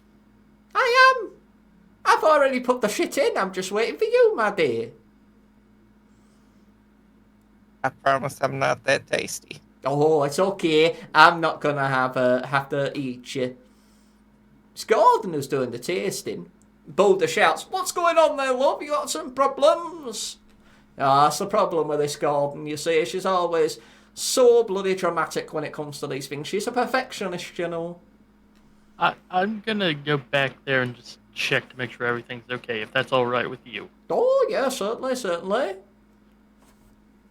You go over to the curtain and you see the wife trying to ask politely for Alan to get in the pot. Go on, go be a dear. Go on. Yeah, I mean, what's you've going had... on here? Oh, I'm just asking Alan to get in the pot. Why would he get in the pot? Oh, for the meal. It's only fair, you know. You got to cook your end of the bargain. It's time for me to do mine and what I do best. I examine the room for a large object. Okay. In front of you is the cauldron, giant cauldron, the vat that they are asking Alan to get into. Other than that, there's really only an exercise bicycle in the corner behind her. Other than that, there's like a clock on the wall, it's very small, and a refrigerator that's in the corner, but nothing else of note. This has sort of been sectioned off from the main room. It's not a different room completely. I would like to walk up and soccer punch her. Oh, please roll. Please, here we Knock her go. out. Here we go. It's happening. It's all kicking off. 19! Not only do you punch the good Lady Boulder in the face, but she falls into the pot head first, and falls inside. Oh, what's that? A bit of a scuffle? Did you have a little No. fall? No, It's alright. It's alright. it's all good. Just drop something. That's all. Oh, no worries, no worries. I'm sure it won't be long now. Go on, when do you come sit down with me and wait for it to boil?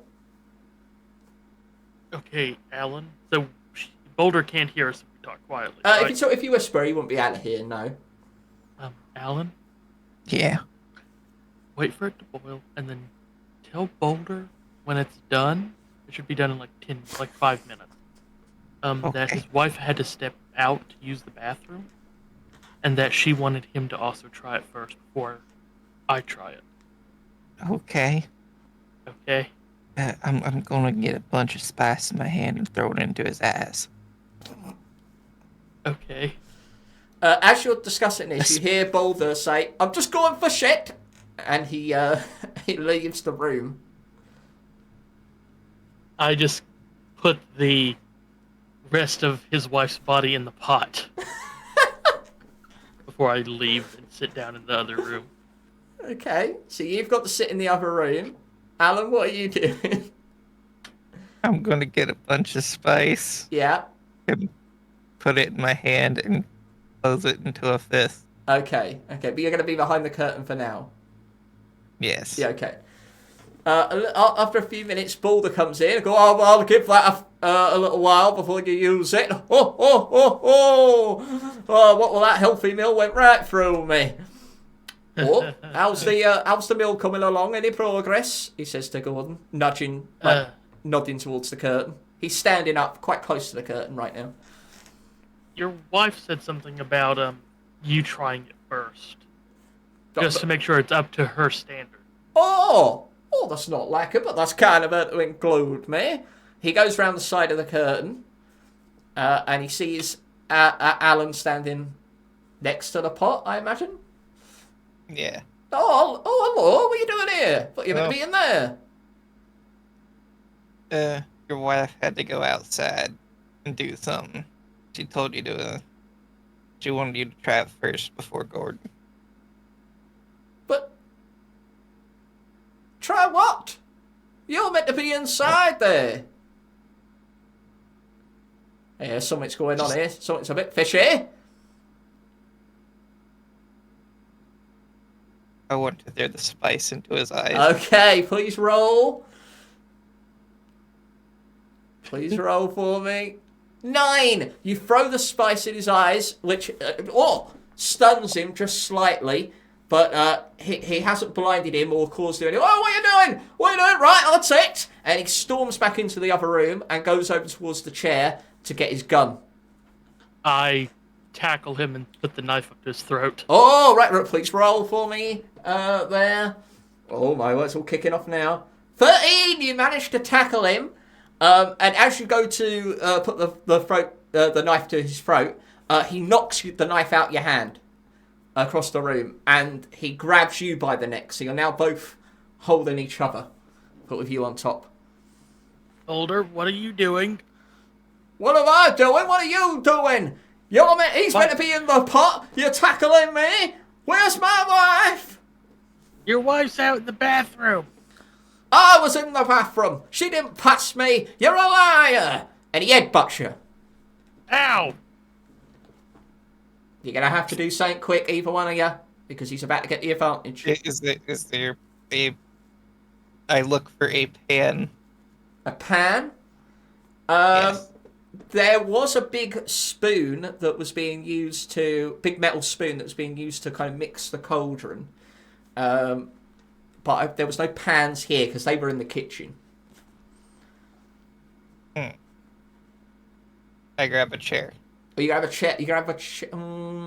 The chairs are like armchairs. They're not like kitchen table chairs. If you wish to grab one, you would need to roll quite high to be able to lift it up. A lamp. A lamp? There is a lamp in that room. I'll grant you that. You grab the lamp. Okay. And hit Boulder with it. Alright. Okay, you've got to be very precise because Gordon is on top of Boulder at the moment.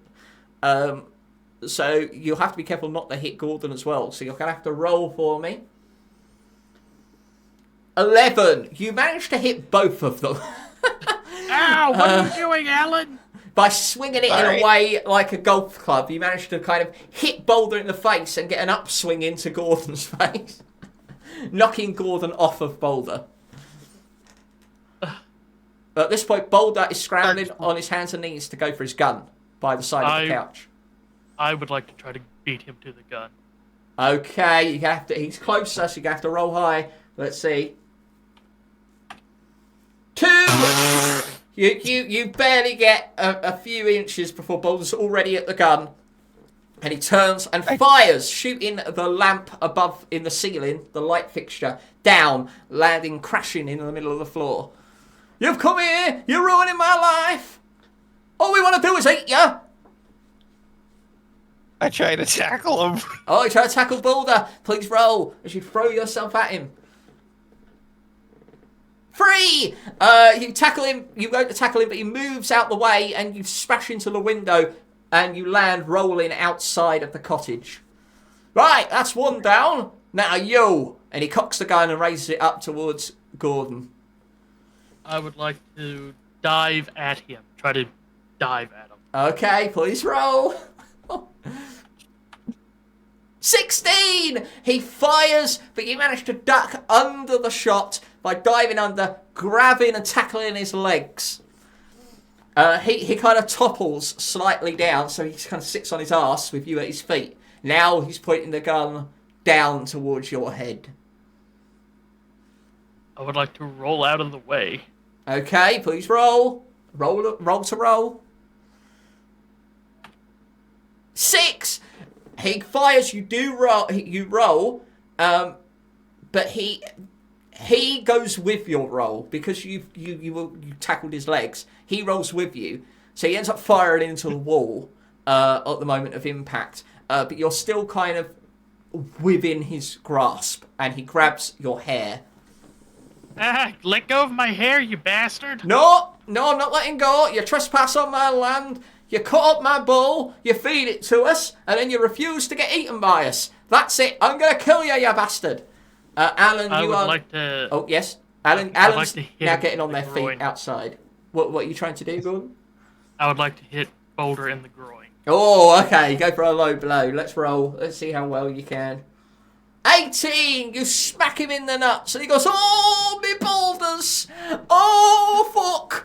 Oh, ratted me bullocks! Oh, my God! Oh, there was no need for that! Oh, blimey! And he grabs his groin with both hands, dropping the gun. I go to pick up the gun. You grab the gun, add the gun to your inventory. What do you wish to do? Point it at him. You point it at him. Yes. Okay. Look, if I hadn't have just gone to the toilet, I would shit myself right now. But right now, you've got me at a disadvantage, all right? Now, I don't know where my wife is, but she's going to be very angry when she gets back. So look, just go. Just go, and I'll say you passed away and I hate you or something, and you won't bother us anymore. She's scared. She don't know how to survive out here. You can't blame us. Surely. I yell for Alan. Are you okay out there? I think so. Okay. Boulder, get up. Oh, okay, all right. Boulder gets up with his hands in the air. Go over to the pot. Oh, over to the pot. Oh, Yes. all right. He edges slightly over to the pot. Do you follow? I stay back at a safe distance. Okay, he's over by the curtain. He's about to disappear out of your sight behind the curtain. Tell him to move the curtain so I can see him. Okay, so all right. So he moves the curtain along the rail, revealing the pot to the room. He stands by it. Okay, well, what do you want me to do? Now eat the soup. You want me to Eat eat? You want me eat to eat the it? fucking soup. All right. And he grabs a handful and starts putting it into his mouth. Oh. And at one point he chokes and is like, and he spits, and an eyeball flies along across the room and hits the window. Oh, what was that? And he looks in. How'd you like the soup? Before he looks in. Oh, okay. Well, it was all right until that thing came out. And he looks down at the pot and he sees the floating head of his wife pop up and meet him. No! It's ruined the broth! Oh, no! This is why you don't fuck with a chef, and I walk over and just knock him out with the gun. Okay, please roll. 9. You do knock him out. He falls backwards, stumbling into like a cabinet and some plates, and the cabinet falls on top of him in a massive smash and clatter. Okay, now that's dealt with. I would like to look for more ammo for the gun. Ah, very good. The ammo. You check the gun and find there is actually no more remaining bullets in the gun.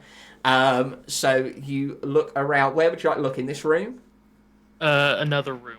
Where would you like Well, to go? no. This room, where the gun originally was.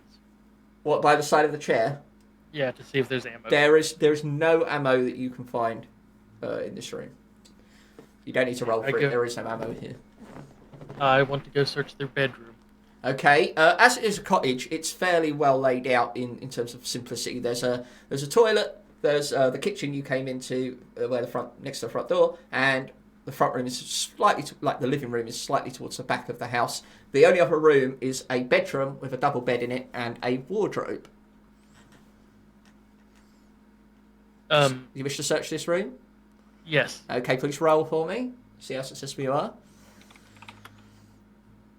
Oh, well done. Not only do you find more fetish equipment, including a sex swing and an array of phallic devices, you also stumble upon the a kind of ammo box, an old-fashioned war ammo box full to the brim with ammo, but only one box that is for this gun. I take the box. Okay, please add the ammo with 4 bullets and shotgun to your inventory. Okay. What do you wish to do now? Reload. You keep my ammo with my fetish shit too. In a cottage, there's only so much room. You put 2 of the bullets into the shotgun, giving you 2 in the ammo box and 2 in the gun now. Okay. And I go outside to check on Alan. Okay, you meet up with Alan, who's dusting off some glass. Hey, Your wounds and traumas will heal over time. Nothing too traumatic. You haven't lost any limbs. You're not gushing with blood. Just a lot of bruised egos and pain. well, that was a shit show. Tell me about it. That was some bullshit. Well. Here Did I you thought that find anything? Well, found this double barrel. Ooh. And I got 4 shots in total, 2 in the... In this world they do, Leocon. In this world they do. So, do you think we should? I think we should Right. hightail it out of here before he wakes up. Okay. Also, Alright. I caused some psychological damage to him. Bullet gun, exactly. Yeah. Are you guys leaving? Yes. Okay, we'll Yeah, cut back to yeah, Larry in the cemetery, who has finally got to the end of their digging and has hit a small box or casket, not a full like human casket, but a small casket buried in the ground. The rumbling has begun to become more intense and continuous, like a low humming that every now and then peaks a little bit. What do you wish to do, Larry? Wish to open the box. Okay, you get the casket out of there. Do you drop the shovel?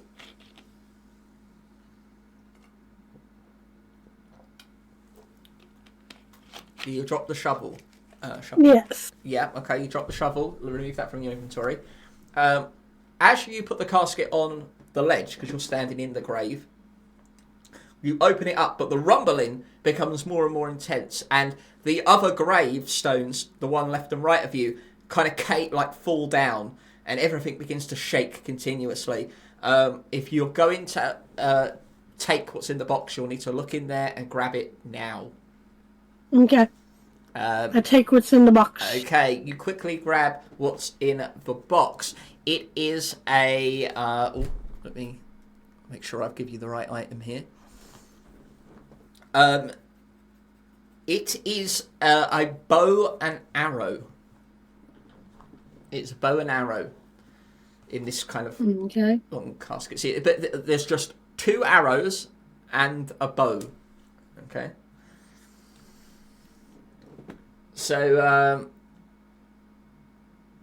the ground starts to shake, and there is a great rumbling, and cracks start to form in the mounds around the grave you have caused. Everything is about to cave in. You're going to need to move, and move fast.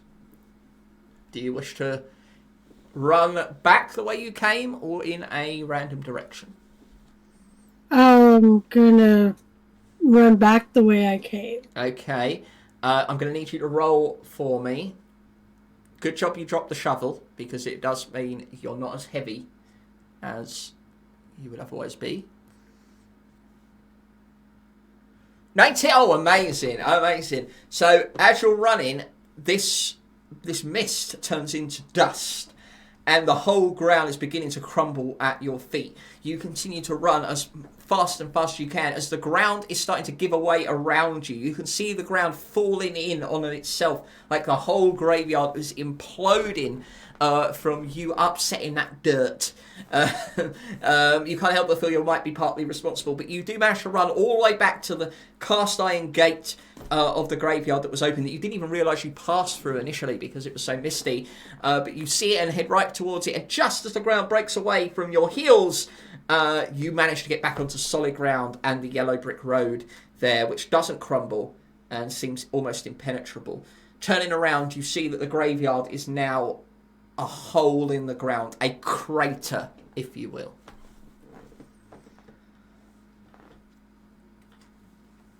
I drop to the ground and start breathing real heavy. You take a moment to reflect on everything that you just, you've got away with your life. Congratulations. We'll cut back to Alan and Gordon, who are now back at the barn, and you can see the road going back towards the fork. Well, Alan, I think let's head back towards the fork and try to find Larry, I guess. Yeah, it's probably the best course of action. So 2 ways present yourself. The yellow brick road, which is heading back towards the crossroads that led you down here, or the path, the gravel path that leads off and around away from the field along the coastline, from the farm along the coastline.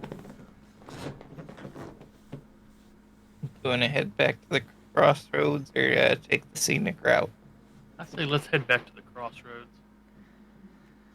All right. Okay, you head back there. Larry, after resting, there is... You have the crater in front of you, or you can follow the yellow brick road back to the crossroads. I'll go back to the crossroads, Okay. whistling like nothing happened. All right, as all of you start to head back to the crossroads, I think now would be a good time, wouldn't it, for all of us to maybe take a short break and head to the pub. How's that sound for you guys? Sounds good to me. I wanted McDonald's. Hey, hello. We are back with our wonderful guests for our role-playing adventures, dangers, and dweebs. You should be able to hear them now, hopefully. Hopefully you didn't hear them during that. Can you hear me now? Oh, we can hear you. Oh, my word. We are joined by the wonderful Scottish Meatloaf, Pandarai, and Shani Banani as they play the roles of Gordon Bennett, Alan Tropants, and Larry Tuesday, respectively. How are you enjoying the game thus far? Oh, it's great. Having fun. Loving it. I got to psychologically torture someone. I can't believe. I'm never going to forget what you've done to Boulder. Oh, my word. Boulder villain arc coming right up. He treated Boulder better than I did. Mm-hmm.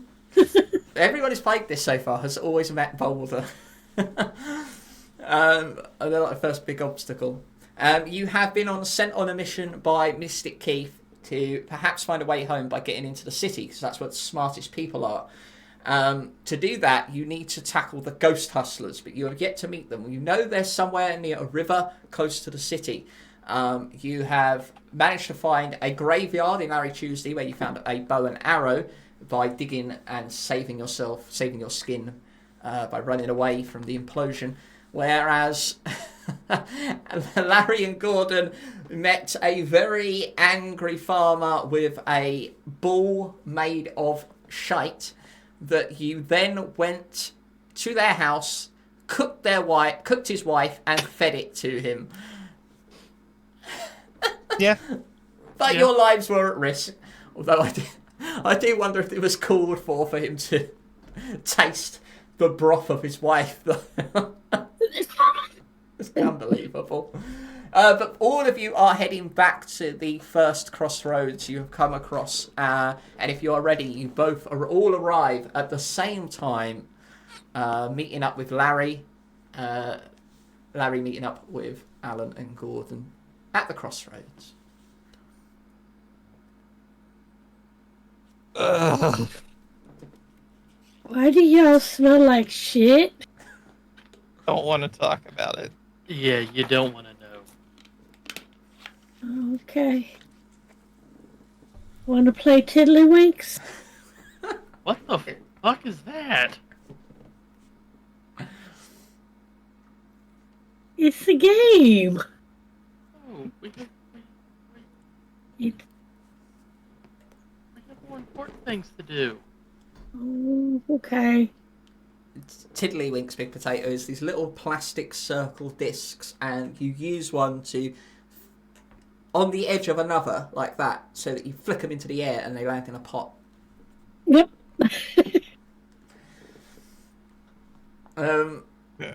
So Larry came from the north, you guys came from the south. East is the direction you both all originally came from. Just to give you a heads up. Okay. It's not. Sounds fun. It's not. No. Well, to each their own. So we came from the east.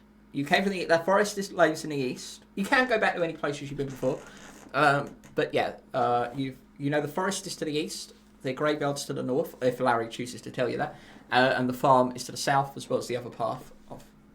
Well, Larry, what did you find in the north? Nothing. Just nothing. Okay, so west, I think we need to head now. All right. Oh, poor Strixie got Tiddlywinks for Christmas.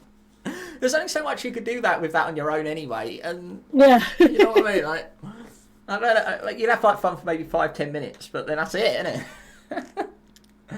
it? Actually, all of you are heading west, I believe. Is that correct? Yes. Yes. All right. As you travel along the path, going over the rolling hills, following the yellow brick road, the city getting closer and closer as the sun starts to begin to weigh heavy in the sky, you see something coming towards you. It looks rather odd shape. As it gets closer, it is in fact a horse drawing a carriage with a fellow on top of it. Bear with.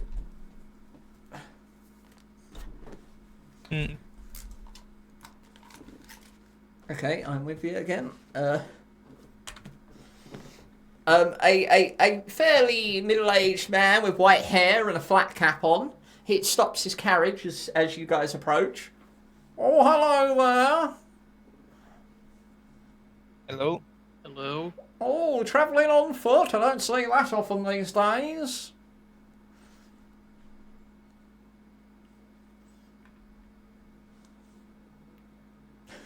You don't? Well, no. It's rare I see any people on this road. What, since the outcasting of the city and their usual patrols? And why are you not in the city?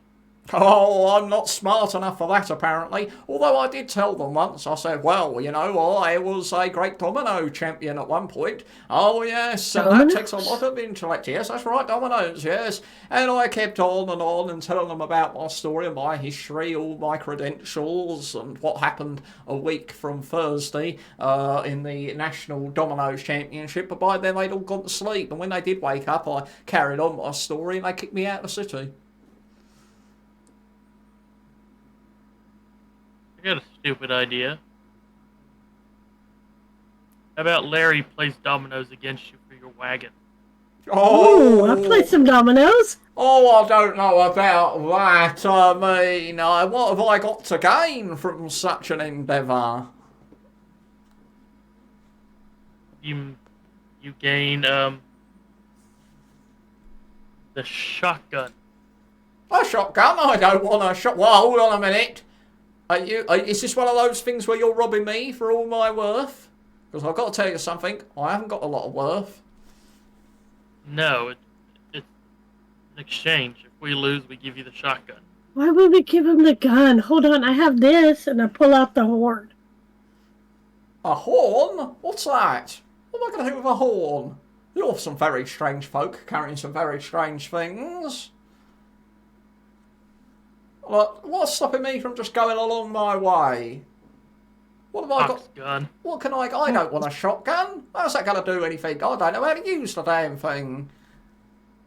Well, if you're going to mug me and take my horse, you can at least just do it rather than trying to con me. Although, I will say that if you're threatening my life, I'll be happy to play dominoes for me to keep my life. All right. There is a slight problem with that, though. I don't have any dominoes. They confiscated that as contraband from me, probably to make me shut up. But I do know where you can get some. If you're Where that interested. might be. Oh, well, my paramour, my lovely Caroline. She's got a cottage not far from here. Actually, it was back the way you came. She lives on her own in a quiet little place, but she has my other set of dominoes because I plan to play with her one day, and I was going to visit her. But so I sent her some. You know, I signed them all, of course, because of what was being quite a recognisable figure in the domino area. Her husband wouldn't have been... Husband? No, she's not married.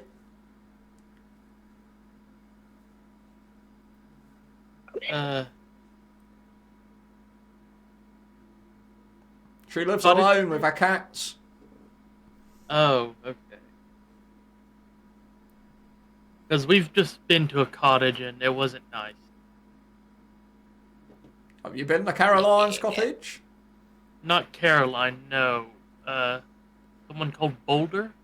Oh, I don't know that. I don't know who that is. Well, if you see a red barn and the smell of shit, don't bother going that way. Oh, good tip. Thank you very much. I've got to say, this whole, threatening me with my life or else, you're giving me a lot of kindly advice. I think I'm going to benefit from this if I come out a winner. Yeah.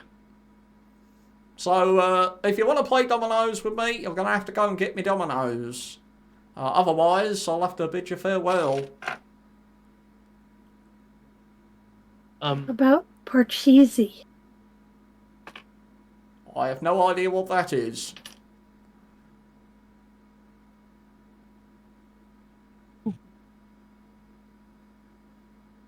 Jack? Okay, on you go. Oh, thank you very much. Have a good day. Oh, yes. One more question before you go. Oh, yes? The Ghost Hustlers, do you know where they are? What ghost hustlers? What ghost hustlers? What are they then? Oh! Where's the river? I know what you're talking about. You're talking about that scary place, that factory over there. If you follow the stream, it comes to a factory. I went there once. And I tried to cross the bridge. They wouldn't let me cross. On pain of death, I said, well, that's all right. I couldn't get the horse across the bridge anyway. It's quite narrow. So I started talking to them across the river. But apparently they've gone out because I was there all day and night talking across that river. And honestly, it felt like I was talking to a brick wall. Well, how about you come with us again? Oh, I ain't That's going fine. over there again. Besides, I've got a place to go. I'm delivering these parts to someone in the forest. And he points to the back of his wagon with loads of mechanical parts on it. Oh, okay. Well, never mind. I act as a transport and go-between for some people I shouldn't mention at the moment, if you know what I mean. Then why did you mention it? Oh, don't get me started on it. Oh, I'll be my life on the Okay, line if I let's- told you let's about just- these parts that are very important for a contraption. Let's just go. What? Where are you going? Let's just go. Oh, I was interested in talking to you. Oh, never mind. He pulls the reins of his horse and trots on down the path, heading towards the crossroads in which you just come from.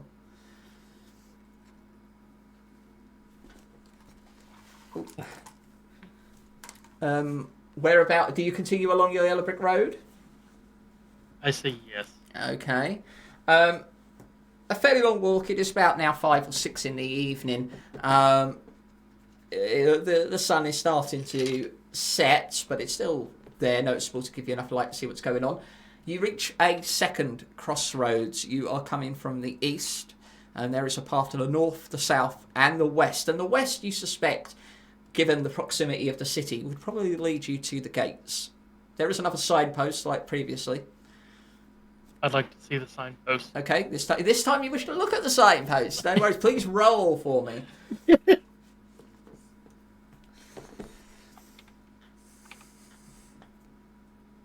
12. Okay. You are able to see that the signs have been engraved with pictures rather than words. And it's up to you to sort of interpret them. The first one is of a green block, almost like a rectangle emerald, pointing towards the west. The east has a picture of some trees. The one pointing north has the picture of a fish.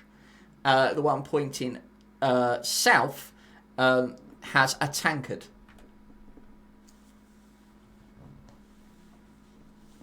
I say it's getting kind of late. Let's head towards what appears to be the tanker. All right. Okay. I guess. If you're in agreement, you're going to head south towards the one that is marked with a tankard. Okay. So after a short walk, you enter a sort of forested area, and the forest seems newly planted, if anything. There is something artificial about it too that you just can't put your hands on or fingers on. What makes it so odd? But a short walk through a gravel path now, the yellow brick road has finished, leads you to what looks like a very fine and majestic inn with 2 floors, some benches outside, and a kind of smoky atmosphere coming from within. The windows are kind of fogged up with smoke. You can't really peer into it, but the lights are on and it is quite bright. Well, that looks mighty fancy for being in the middle of nowhere. It does. Maybe it's some sort of fancy restaurant. There is a path that leads around the tavern and heads off into the distance, carrying on into this forest. And obviously there's a path leading to the front doors and a path that leads back towards the crossroads. Shall we stop in, or shall we continue? Yeah, let's go inside. You all enter? Yes? Yes. You all Yes. enter the tavern. There is a fireplace in the middle, not in the middle of the room, but rather on the back wall, quite large. Is what they call it, a hearth or something? Yeah. And in the corners are 2 round tables with booths, seated booths. There's a few odd tables on the opposite wall to the fire, and on the far wall from the doors is the bar. You take a quick look around at the bar. There is a person standing behind the bar. There is someone slouched on a stool, leaning on the bar top. And in the corners of the booths, there are two individuals. One in a shady cloak, and the other in a big white wig, who appears to be crying. There are two other doors either side of the bar as well. One that says stairs, and the other that says keep out, staff only. I want to talk to the barman. Okay, Gordon, you approach the bartender. Let me get... Where are you? There you are. Let's see if I can put this on successfully. Oh, blimey. Oh, I'm going to have to do it under the headphones. I think the headphones will be a problem for this.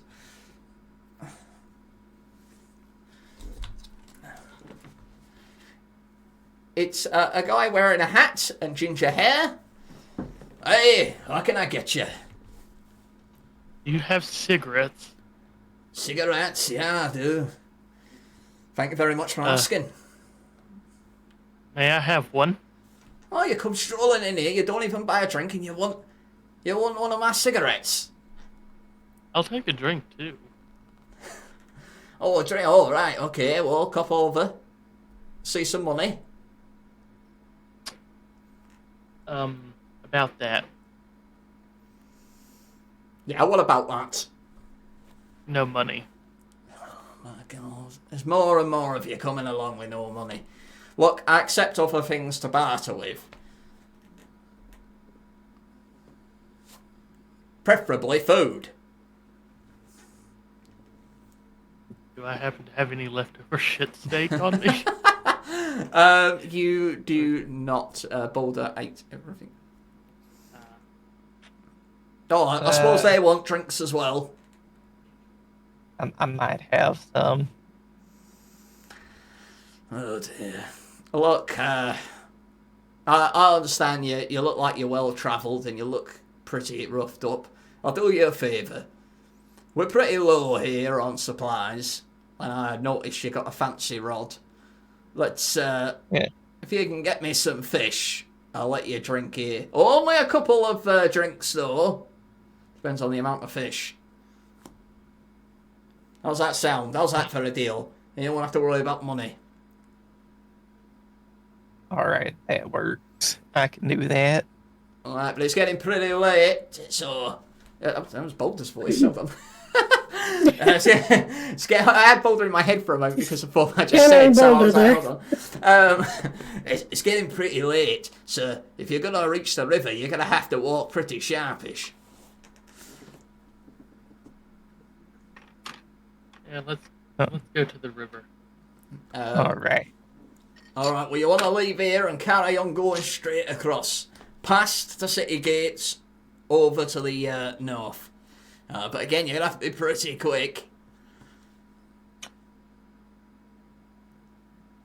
Alright, can do. Okay. They won't serve you. If you've got anything else to ask, you can. If you wish to talk to anyone else, it's up to you. Yes. If not, you can leave if you wish. I have a question for the barman. Mm-hmm. What's down the road? The opposite way that you told us to go? The little path? Oh, what, around here? Yeah. Out the back? Well, it'll just take you down to the beach, I think. There's nothing else around here, and that's for a reason. Okay. As far as the What's city, the reason? well, as far as the city's concerned, we don't exist, right? And this is a bit of a barren land.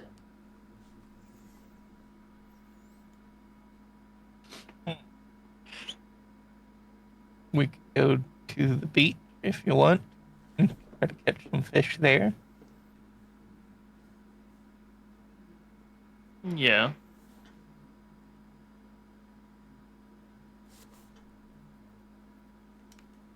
Are you saying that out loud to me, or are you just talking to each other? Yeah. Talk to each other. Okay. A Tats likes that idea, apparently. So, Let's go to the beach. all right. So all of you are leaving? No. No? Okay. Larry, you're staying here? Yeah, I'm gonna talk to the other people, I think. Okay, alright. So as Larry stays here, how Alan and Gordon, you wish to leave? Yes. Oh, you're singing Nicki Minaj. For a moment there, I thought you wrote Nicki Minge. Anyway, okay, so both of you leave. We'll stay with Larry for now. I'm guessing you're going to go down that gravel path? Or are you going to head back the way you came? I guess gravel path. Gravel Yeah. path? Okay. You guys head down the gravel path. We'll stick with Larry for now. Larry, what would you like to do in the tavern? So what are the people looking like again? So you have this guy, Scotsman, at the bar. You have a person slouched over next to him, sitting at the bar, and in either corner of the room, next to the door, the left and right of the door, there's a little booth with a crying man in a bright white hairpiece, and a man in a cloak, and you can't quite see his face.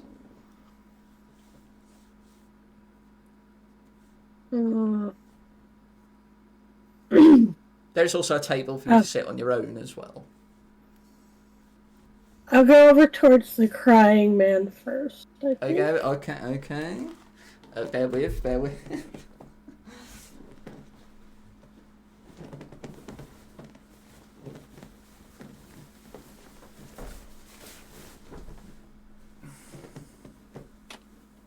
Up, up, up, up, up, up, up, up, up, up.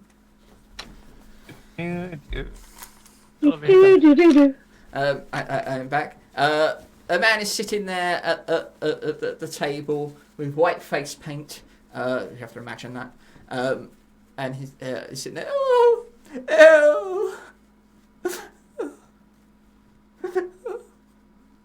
Excuse me, sir? Oh, you've come to pity poor Derek. Oh, sit so I shan't be lonely anymore. I sit down. Oh, what am I to do?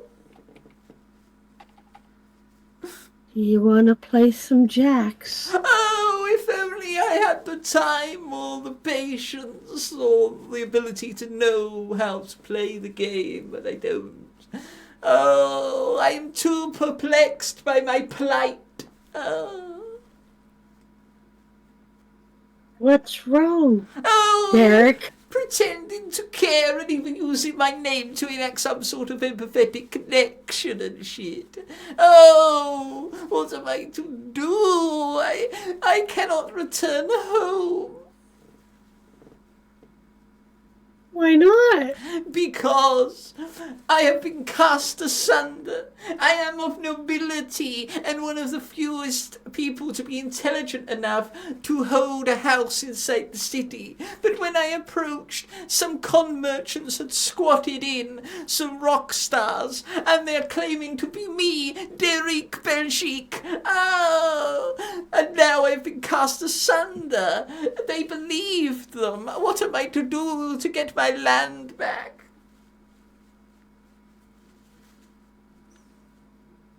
Maybe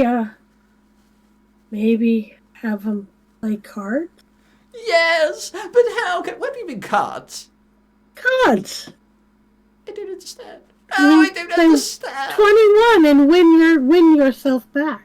Oh, but I wouldn't know how to do such a thing. But you yourself look like a connoisseur. Perhaps you could go and get my land back. Gamble my fortune, if you will. But what would I get in return? Oh, I can grant you many things, such as a free accommodation whenever you are in the city. To rest and relax and use the finest things in life, as long as the squatters haven't ruined them with their shit. But what about right now? What about right now?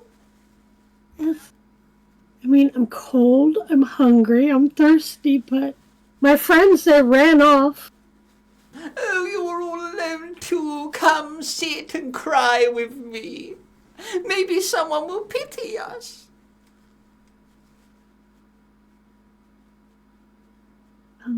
I'll think about that. Oh. Oh, if only I could think.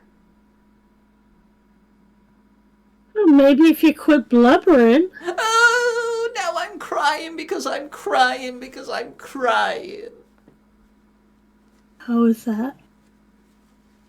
Have you heard of these people called the ghost hustlers? Oh, you come here with frivolities of ghosts. I have no time for such pitiful things. I am a man without a home. Then you have plenty of time. Oh, fair point. No, I haven't heard of them. Oh, I haven't heard of these people, and I could bargain that information if I could. Oh, my life is but one trauma after another.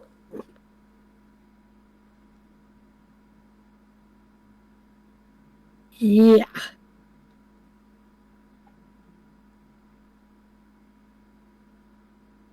Maybe. I don't know.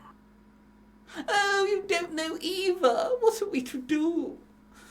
Please, get into the city. Get my house back. I will be indebted to you. Okay, do you have anything that I can have to show me that it's your house?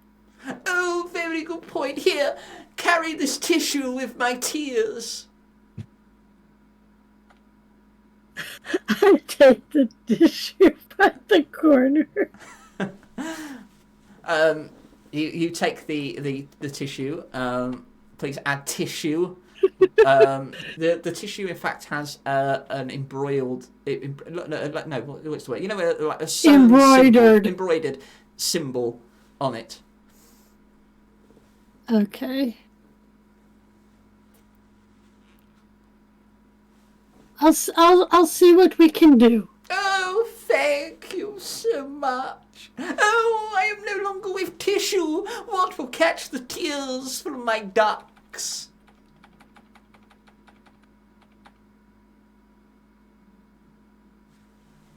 I reach down and tear a piece of my dirty, ratty shirt off into it. Oh, thank you. You are so kind. I go to touch my face with it and then smell it. I think I'm fine.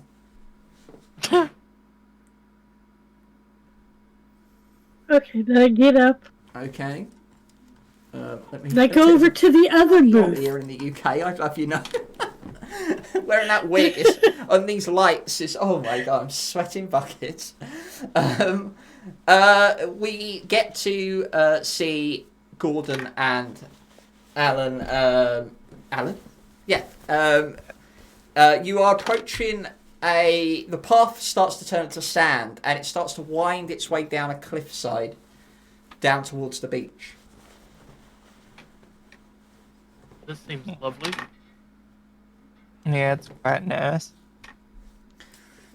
Wonder if you're gonna catch anything. Hopefully. Do you wish to go down to the beach itself? Yeah. Okay. Yes. You head down to the beach, and as you get down there, the waves are coming in and out on the beach. But in the distance, sitting on a rock, bear with.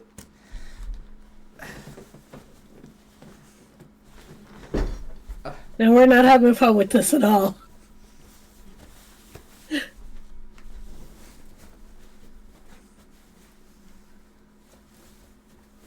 The hell? Oh, I know who it is. Is a man Oh, sitting with his hands in his head. Alan, Yeah. you start fishing. I'm gonna go see who that is. Alright. I'll do that. Okay, so Alan wishes to set up to fish here at the beach, correct? Yes. Okay, as you're getting that ready, Gordon approaches the man, who doesn't quite notice that you're there. Hello? What is it? What do you want? Please don't take us back. Take you back where? Take us back to prison? Yes, we don't like prison. It took us so long to escape. I'm not here to take you back. What are you here for? We have Here nowhere to to go. Fish? I didn't even know there was fish around. Is there fish around here? I'm a fucking fish. Oh, I know that. I mean, other fish that you would catch with hooks. Oh, yeah. Yeah, tigglers. Yeah. I've probably already fucking eaten them. No need to swear at our guest. Hello, I'm Leonard. Hi, Leonard. I'm Gordon. Hi, Gordon. And I'm Jaws Doors. Hi, Jaws Doors. Yes. Usually I introduce you. Oh, you fucking didn't, did ya? No. We escaped the city and swam here. Interesting. Do you know way into the city? The way I came was a sewage pipe and I had to drop into the ocean. I don't think you're going to get in that way. Do you know any other ways, by any chance? The front What about gate. you, Jaws? Me? He's asking me questions. Do I answer them? He might be a fed. What's a fed mean? It means I'm going to fuck him, eat him. I don't think he knows much. I know a lot of things. Actually, I'm very smart. Okay, he's very smart, apparently. If I wasn't attached to him, I'd be alright in the city. I bet you would. But Yeah. we're looking to get into the not into the other city, but into the city. I would suggest the front gate. You look like a very smart chap. Well, thank you. He looks like a nonce. Don't say that about people.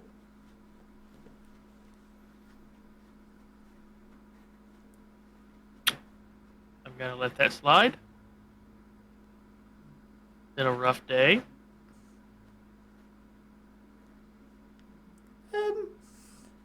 Can we help you at all? He's good at catching fish. We have someone who's good at that already. Oh, see, I'm worthless, I told you. I can fucking do it if I want to. I don't need you. Yeah, but I nearly drowned last time you tried to get back home. Yeah, pity, eh? He's not very nice, Gordon. What was you in prison for? Oh, I only killed people. Well, I say I killed people. That's what they claimed I did. It was him. I did. I admitted to it. Yeah, he admitted. So he went to prison, and I just sort of came along with him. Not fair. So it seems like Jaws, you were the brains of this whole thing. I'm always the fucking brains. Are we gonna have any problems? Can we What? fish in peace? Oh, I'm not going to stop ya. Have fun. Okay. Thank you. I'm gonna walk away now, slowly. It was nice meeting you. Hopefully we'll meet again one day. Hopefully. Yeah, keep walking, bozo. I turn and cock the gun. Oh no, you What'd you call me? You are going to hurt us, aren't you? It was him. He did it. I swear, I saw his lips move. I didn't, I swear. I'm only joking. Dead off me. I go back to Alan. Alan, you are... could you roll for me as you're all set up and now fishing? You can fish, you have the ability to fish, and the hook the fishing rod you still retain is your special powered rod. So you should be able to hook quite easily. A 5, you do get a fish, but it's really, really tiny.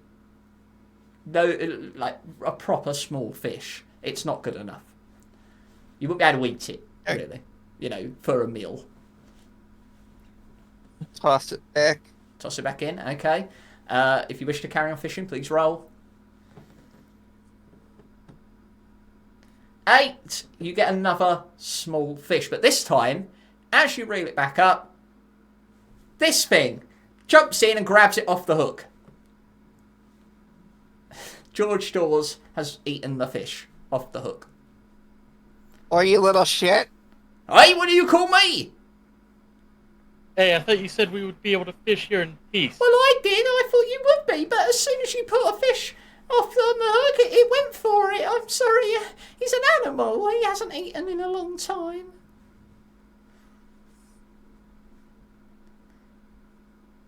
You got a problem with that?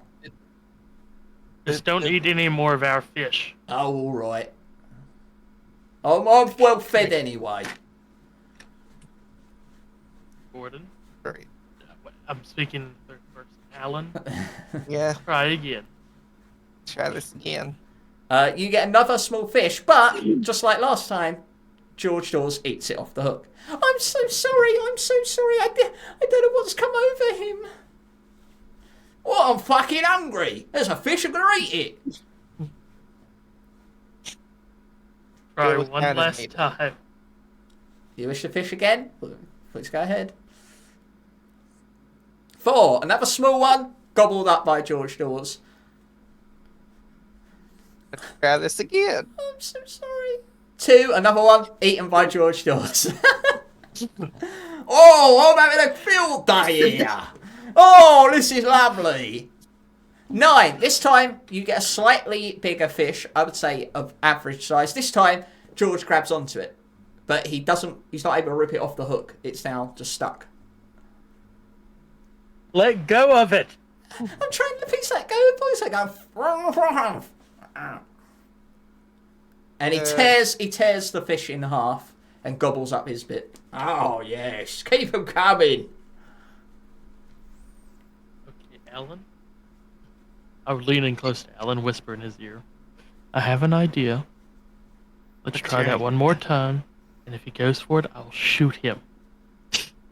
You know how to prepare shark? Surprisingly, yes. I can make a lovely shark fin soup. Alright. I silently try to cock the gun. Okay, please roll. No, not you, Panda. Sorry, please roll. For your. I gotta wait. Yeah, you got to wait just a second there. It's gonna roll a 1 and everyone's gonna hear it. Depends on it, though. Depends on which kind. 5. I hear that. Leonard hears it. I think you should stop eating them. Why? Well, didn't you hear that? Well, I haven't got any fucking ears, have I? Oh yeah. How are you hearing me talk? Reading your lips. Get better. Oh.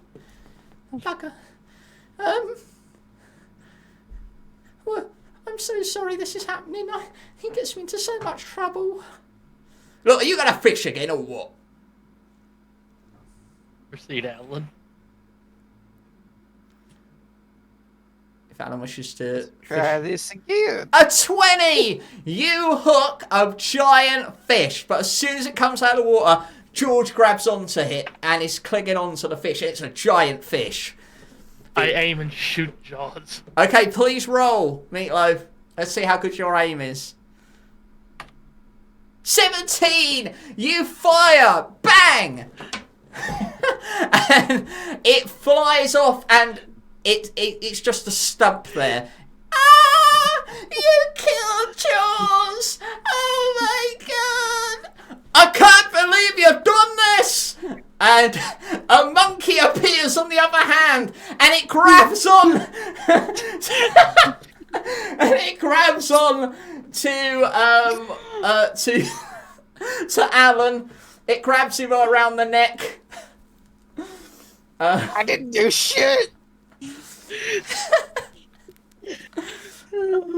Please, Alan, please roll for me. Hello, Pop and Roll, welcome in. A 10. It's strangling you quite fiercely, and as you're struggling around with it, it's continuing to choke harder, and it is not letting go.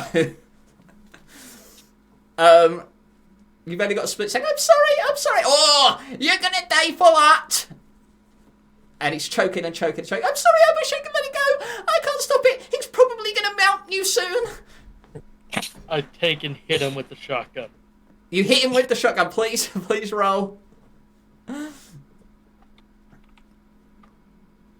11. You do manage to hit the monkey, knocking him off of Alan. Alan, you can now recover, but the monkey rises up, back up. Oh, it's gonna be like that, is it? Alrighty then. And he pulls out a banana gun. And he aims it towards you.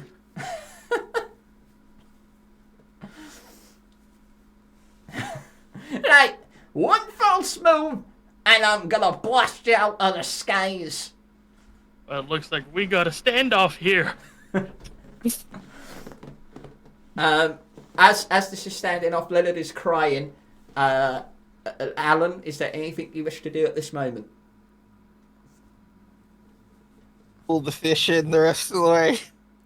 Oh, you managed to claim the fish. It's already still on the hook, especially because Jaws has been fired off into the ocean.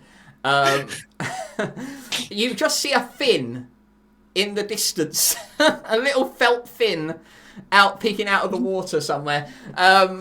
You reel in the fish. You have now got the fish in hand. Drop the shotty. No, you drop yours first. That doesn't sound very appealing to me. You get it? It was an appealing joke. I'm gonna blast you with my gun, and then I'm gonna have you. You know what? Can I try to hook the banana gun? You can. Please roll for me. 10. You do manage to hook the banana gun. You're not able to keep it on the hook. It flies off into the ocean. Oh, what was my best banana too? I'm gonna have both of you. Oh yeah. I quickly realize and fire before he can finish. You fire. Okay, please roll for me. 9. You manage to miss the monkey, but you shot Leonard in the shoulder of the other arm. Oh! Leonard goes down. The monkey standing up, controlling the arm, but he's unable to move as its legs have now gone, basically. Oh, you think that's going to stop me? I'll have you, and I'll have you on top of his corpse if I have to. I take the gun and just whack the monkey. One randy monk. Okay, please roll. 9. You do manage to knock the monkey down successfully, but he doesn't leave the arm. He just kind of lays himself sprawled out. Oh, I see. You're laying me out so you can take me. Well, give me the ecstasy. You okay, Leonard? I'm hurting. Ellen, bad. Just hook another fish and we'll get out of here soon. I'd like to reload with my last. Okay, last 2 bullets. You fire 2. You have 2 more. You put them in. Remove the ammo box from your inventory, and you have loaded weapon with 2 rounds. If you wish to fish one more time, you may do so. Please roll. 5. It is a small fish you get. There is stirring from both. My fucking head. I'd like to give the monkey another whack with the shotgun. Okay. Please roll for me. Oh no, you got the one! As you hit the monkey, the gun breaks apart. No! Yes. The gun breaks from the impact, and the monkey... Oh! Right in the handbasket. Oh, ho, ho. I like it. Leonard starts to come around and sits up. Oh, what's going on? We're having a threesome. Be a foursome. And he looks at Alan and winks. No. They're both sitting on the sand. You're both standing over them. I'd like to kick the monkey in the face. Kick the monkey. Roll. 6. You kick the monkey. Oh! You know my kinks! Treat me like a football. Alan, I think we need to get out of here. Got him. Do something. I try one more time to punt the monkey. Please roll. It's going to be harder to achieve. 17! You punt the monkey and you knock it off the arm into the sea, and as you see it fly, and it goes, yes! This is all I've ever wanted! This is pure ecstasy! Splush! And you see the felt fin go over towards the monkey, and it sinks beneath the waves. Leonard is sitting up. Take me with you. I promise I have no more puppets. I like to kick him in the face to knock him out. Please roll. 13. You kick Leonard in the face, and he rolls over onto the sandy beach down towards the shore. And he is out for the count for now. The hell is wrong with people in this world? Hell if I know. It hasn't been normal one bit. Well, let's hook one more fish and then don't care what it is, let's get the fuck out. One more for the road. The sun is setting now. It is getting quite dark, so you should know. You cast again. Please roll. 11! You managed to get a medium-sized fish, not as big as the one you had before. The one you did get wasn't torn, but you got a medium-sized fish. It would serve at least one person. You reel it in. Because it's taken... You didn't go immediately. Leonard isn't kind of awake, but there is something moving in his overalls. Oh no. Let's get out of here before something else happens. Run. Okay, you run? Alright, you do run and up the gravel path. We'll go back to Larry, who is still in the pub. Larry, you've just left the crying man. Yeah, I move over to the other booth. Okay, where the dark cloaked figure is. Yes. Okay. The dark cloaked figure doesn't say anything to your arrival. If you wish to make conversation, you're going to have to initiate, I believe. Excuse me. Do you want to play some tic-tac-toe? I have no idea what that is. I don't think I have time. There's always room for tic-tac-toe. I'm afraid I have more pressing and sinister matters to deal with. Ooh, sinister? Yes, I'm waiting for a hero to come along. Oh. What's a hero? A hero is someone who will do anything for the moral good of society. Someone who will go to the ends of the earth to achieve something amazing for a big wad of cash. Oh. I have a friend that'll probably do that. I would wish to talk to them. I may have a quest for them. Heroes I'm like quests. Sure they'll be back any minute. They just went fishing. Fishing? His name's Alan. I'm sorry, I've only just received the note. Congratulations on a message in the Discord. Congratulations to Panda, who has figured out the cryptogram that was given to them by that fell out the pocket of Mystic Keith. It reads, "Hello Keith, it is Gavin, your spirit guide. I want you to know that I always loved you, and what we do at night together is special to me. Even if you do look foolish, wait, Yeah. what's that say? One. Oh, you missed one? Yeah. I think I figured out. He missed the Yeah, I missed the there. Oh, even if you look foolish to mortals. Okay. There was never anyone else, just you. You and me forever, love, Gavin.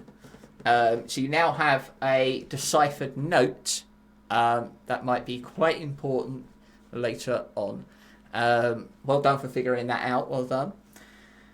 Okay, we're going to come back to you guys. You are making your way back to the tavern. And as you enter, Larry is in the corner with the hooded figure. Well, let's give this fish to the barman. Okay, you wish to approach the bar. Ooh. Okay, there with. Oi! Hello, you're back. How did you Yes. get on? Horribly, but we managed to get 2 fish. Oh, look at that. Not even any tiddlers. A nice big one there. No! Nice. That'll do for my supper.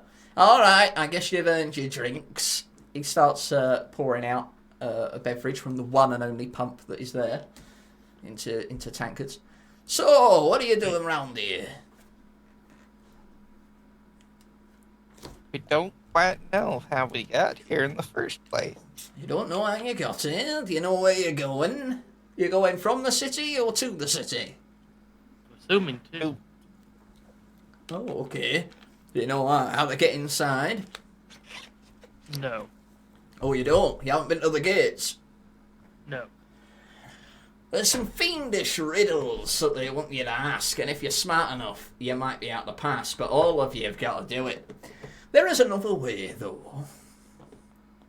There is? Well, sort of. We're in connections with someone who is, not from here. I say we, it's all hush-hush, you know. But, there are other alternatives if you're not smart enough to get into the city. There are a group of us, or them, or people, that are looking to overthrow those nerdy bastards. Interesting. Yeah.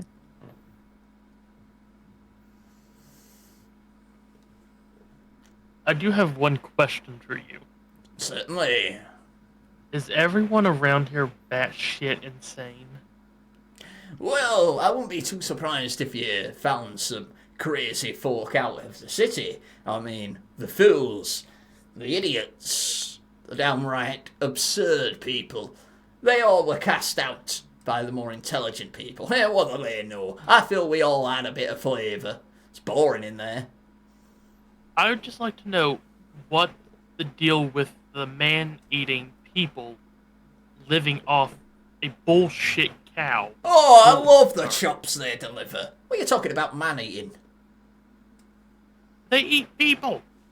No, I can't believe that. They tried to eat Alan here. Oh, I'm sorry about that, Alan. It's true. Did they succeed? Clearly, no. Alan's here. Well, I'm standing here, so Oh, No. oh. That was a But bit he did eat his wife. I beg your pardon? He ate his wife right in front of us. Oh, she was a fantastic cook as well. Oh, that is a shame. We used to give her a job round here. Until our young intern disappeared. And then I had to fire all the staff anyway, because he did my finances.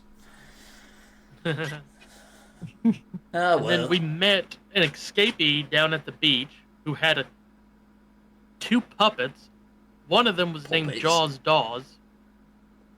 No, I don't know anything about that. It sounds like you guys have been through one hell of a day. Perhaps, if you're interested in staying the night at the inn, perhaps... I will cook for you if you let us. Oh my! Oh, well, say no more. I can see that you're keen on joining us in the tavern, if you know what I mean. If you know what I mean.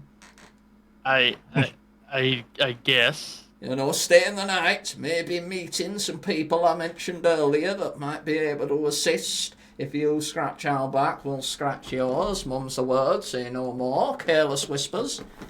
No, careless talk. Okay. Yeah? So, shall I book you a special room?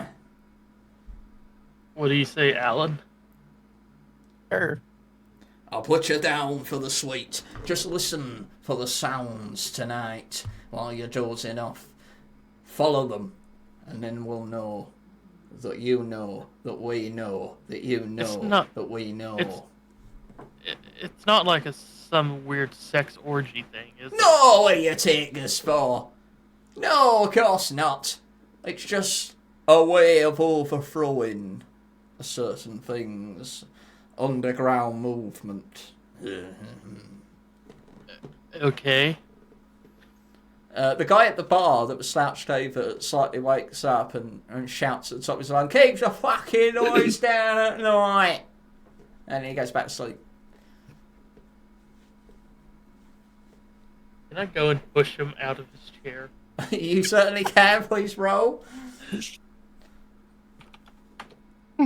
2, you nudge him with as much force as you can, but he just does not budge at all. Doesn't even wake up or acknowledge your existence. I'd like to kick the chair out from under him. Oh, please roll. To see how well you achieve this. A 6, you kick the chair and it kind of nudges and shifts to the left, but he just kind of shifts with it. Still asleep. Alan, you know, do you have any ideas? Hey, I won't mess with Frank here. Maybe go cook some food. He's Disturb him that way. I've not been able to move him from that chair for months. You have a crowbar? Oh, very clever. I had a crowbar. I probably... No, I haven't. There might be one downstairs. Oh, I didn't mention the downstairs. There's only 2 floors. Where's your kitchen then? Oh, that's in the back. Go through the staff-only door. Ignore the door in to the right as you go through. Just keep going. There's a little kitchen down there. I'd like to go to the kitchen to Okay. go downstairs. He goes over and unlocks the door from the other side, and you are able to come through. As you go down towards the kitchen, you do see a door that he mentioned on the right that says, death to all that enter. Nothing to see here. And then there's a poster of Attack of the 100-Foot Woman. I'd like to open the door and go down. Please roll the dice for me. 13. You rattle the door somewhat. It's not locked, but there is a latch on this side, so you were able to sort of unlock it. And but Jimmy does hear you. Oh, yeah, no, it's further on. It's further on. Nothing here. And he comes over and grabs the door and shuts it. So you do know that the door is unlocked. He just shuts the door. He forgets to lock it again. And I would like to go turn on the sink for noise and then try the door again. Okay, so you go into the kitchen and turn on some taps or some things to cause some noise. I would say that the noise is probably not even as loud as the fire that is crackling away, and the door is sort of mid-distance, so it's going to add to the atmosphere to stop him, but he could still hear it possibly. You might have to roll to see. I would like to ask him where the bathroom is. Okay. Shout. Okay. Bathrooms. You can either pee out the back, or you can go upstairs for your private suite in your room. I would like to try the door. But wait, you like to try which door? The unlocked door. Yeah, the okay, the one that says "Do not enter." Yeah. Okay. Please roll for me. 17. You managed to creep back down the atmosphere, the humdrum. Alan's still at the bar as well, keeping Jimmy distracted with pouring another drink or whatever. And you do manage to open the door, and there are some stairs leading down. I'd like to go down the stairs. Okay, you creep down the stairs. Alan, Larry, is Larry here? Yes. Yes, where you're still sitting with the person in the corner. Alan, you're standing at the bar. Is there anything you wish to do at this moment? I point at Alan and tell the person I'm sitting with, that's the hero guy over there. Oh, Oh, I can't do it with this song. I keep wanting to go Scottish. Oh, I see. Why did you bring them over here? I would like a word with this hero of yours in the yellow mac. So I call out to Alan and wave him over. Alan, do you approach? Yeah. Okay, you wish to sit down? Please join us. I hear you are a hero. You could say that. Oh, I've been waiting for someone like you to come along. I have a quest for you. What that might be. I can reward you handsomely for for your services. Okay. All I need from you is to go to a nearby place, a very dark and mysterious place, and retrieve for me. He looks around. You can't see his face, but he clearly moves his head left and right. The golden sword. Sounds fancy. Yes, it's very fancy, and it is priced very, very well. I can reward you handsomely if you're able to secure this from this place. It's buried deep within the earth itself. Bring back the golden sword, and you should be rewarded. How far away is this place? This place is not far. It is a grave that I am seeking. It is in the cemetery. It is signposted a few crossroads back on the yellow brick road. I have money. Very odd commodity in these parts, but can get you a lot of things. More so, perhaps if bargained well, than any item right now could. But I am willing to give over this money for your services for this golden sword. All right, we can look into that in the morning. I must ask you go at night, for I fear that the graveyard is not very long for this world. It sits upon a giant creature that is waiting to devour mankind, but more of that for another time. I must ask you go tonight. We could do that. Then you shall be rewarded handsomely. I swear I would not try to deceive you in any way.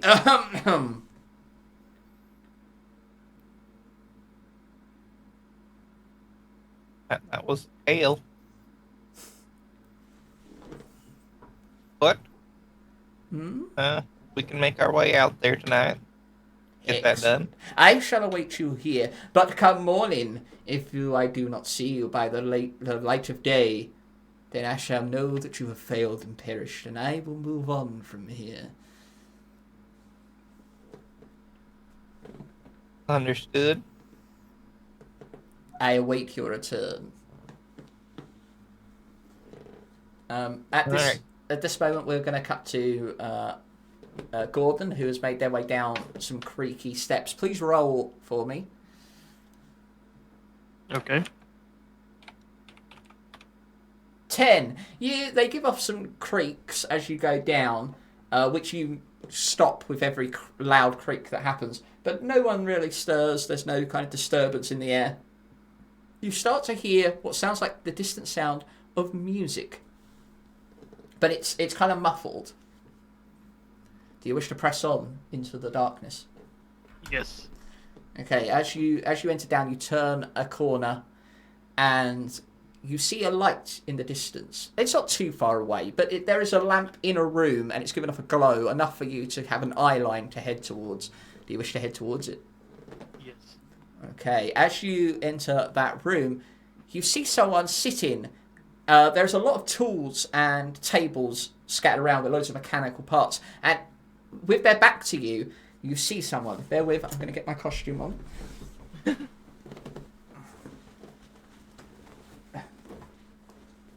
This one's hard to get into. Hold on. Oh no. What have you done, Meatloaf? I don't know.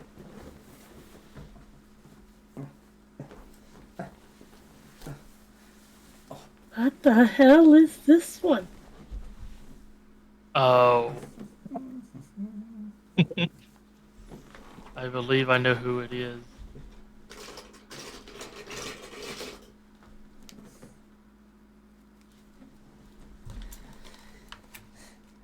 I'm so sorry.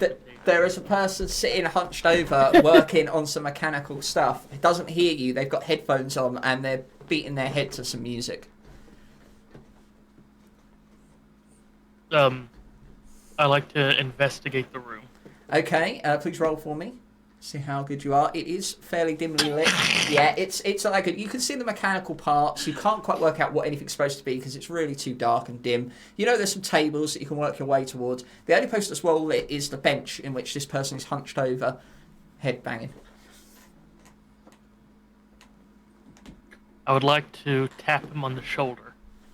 Okay, you tap him on the shoulder. Here you go, 2 minutes. 2 minutes, Jim.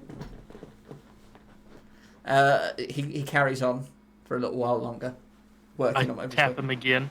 Hey, why you hassling? Oh my God, who are you? Oh my word. Oh, I wasn't doing nothing. I swear. Okay. What are you working on? Top secret stuff that I don't think I'm allowed to say without permission. Who are you? I work here. I'm Work? a chef.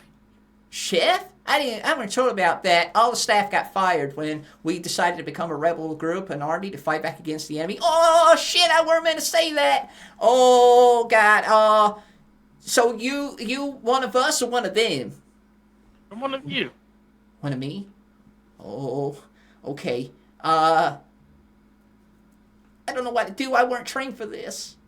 It's fine. I just have a question. Do you think you could fix something? Oh, sure. I'm a dab hand with anything mechanical. I present the broken shotgun. Oh my. What the hell is this? Okay. It was a shotgun. I might be able to fix it up for you. This is gonna be difficult. Okay. Well, I'll tell you what. I'll do this for you if you help me. Okay, with what? Well, okay. I got a bit of a problem. He grabs the lamp and he takes you over to another table, where there is a checkerboard pattern. Okay. So there's a guy in the forest, and he's putting together this machine, okay? And it's going to help us get into the city without having to pass through the gates, because we're not smart enough to solve their riddles. And if they clock us, they're going to throw us out again. But what he's working on can teleport us straight in to the governor's mansion, and we can then overthrow. It's a big, big project. The problem is, I'm having trouble with this final part for his teleportation device. Okay, I've got to get this hooked up, and I'm a whiz kid when it comes to mechanical stuff, but I just can't work this out. It's too much maths. So, will you take a look for me? Yes. Okay, so, Meatloaf, this is Yes. Sol talking to you. I'm going to send you some things on Discord. You've been sent a chessboard, okay? All you've got to do is you've got to treat these cogs that I'm sending you like they are queens on a chessboard, and I need you to place them on the board so that no queen can capture another queen. And there are 8 of them, I believe. Okay. So you must place all the cogs on this checkerboard pattern. If you guys at home want to have, I mean, I don't know if you guys can at home do it, but if you just if you just get a chessboard, see if you can place 8 cogs or queens on the table, on the board, without any of them being able to capture another one. It is possible. There are many ways to do this. I'm going to leave that with you, Meatloaf, if you wish to achieve this. If you don't, you can tell Ralph now. Okay, give me about 5 minutes, Ralph. Okay, man. While you're doing that, I'll work on the shotgun. I like this. It's great having another team player. I've been holding the fort down here on my own for some time. Okay, so while you're working on that, we'll go back up to topside to join Larry and Alan. I imagine you've got up from the table. Yeah. Okay, where are you heading? What are you doing now? I'm gonna head to the graveyard. Oh, okay, you're gonna head out. Okay, so as you leave, it is very dark out. The yellow brick road can't be seen from here. You can work out roughly where it is. When you're on the path, the yellow brick road, it is fairly well lit because it's such a bright thing, and the moonlight will shine off it every now and then to gleam your path in. But off it, it's going to be quite difficult. So, how do you wish to go forth? Do you wish to go back to the crossroads? Yeah. Okay. You're going to have to roll for me. Whoever is leading the charge here. So whichever one of you is taking the initiative. We'll need to roll. 9. You find the edge of the path where the gravel is, and you try to follow it. You deviate a bit from the path and end up seeing the crossroads in the distance. Like you can see the yellow brick road forming, but you've gone off path quite dramatically. You can attempt to re-roll to try to get back on the path, or you can retrace your steps back to the tavern without having to roll. Let's re-roll. Okay. 5. Yep. You find yourself now actually closer to the city walls rather than the crossroads where you were before. So you are seeing the big, shiny, translucently green city walls sort of. Don't think this is the right way, Alan. Well, if we find the door, we'd find a road. That's a very good point. So if you wish to follow the wall, you can either go left or right. Right. Okay, you follow it right, and eventually you do come to the front gates of the city. They are quite grand and very well barred and protected, although it doesn't appear as if anyone is around. The sound of wildlife can now finally be heard. It feels like it sounds like the night should sound here. That's weird. That's how things are supposed to sound. But, maybe they captured all the animals? wouldn't surprise me. You are able to see the yellow brick road leading off from the main gates. Alright, let's follow the road. Okay, you are able to follow. You do not disturb anything around the gate itself. No one seems to have done anything. There was no security systems or anything like that. You follow the yellow brick road and you manage to come back to the crossroads, this time coming from the west side. The first crossroads or the second crossroads? The second crossroads. So the one that shows the tavern and all that. That is correct, yes. Okay. Do you know which way the cemetery is? We gotta go to the other crossroads. Alright, let's head that way. Okay. Okay, so which direction are you heading? Straight down, heading to the other straight crossroads. ahead. Okay, you go straight ahead following the yellow brick road and you do manage to make it after a long trek. It is very much, the moon is high, it's very much at night. You do make it back to the crossroads.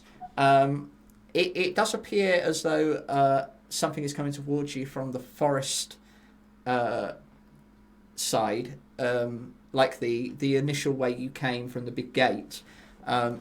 It's in the darkness. It looks quite big and ominous. So you may want to move or stay to see what it is. It's up to you. But you've come from the west. You can either go east, where the shadow's coming from, north or south. What I went the last time I went north, didn't I? I'm going to leave that up to you to remember. Yeah, I believe I went north. So. Okay. I think it's that way. All right. You're going to heading north? Yep. Yeah. Okay, you go further and further, and you feel more confident as you arrive because of all the dead plant life around. That you remember this, Larry, and this is the way to the graveyard, and you do eventually arrive at the gate of the graveyard where the massive crater now is. Yeah, what the fuck happened here? I don't know.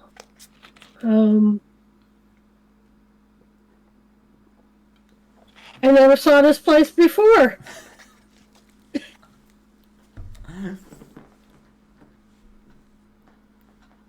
I'm going to investigate to see if there's any undisturbed graves. Okay, please roll for me. A 7.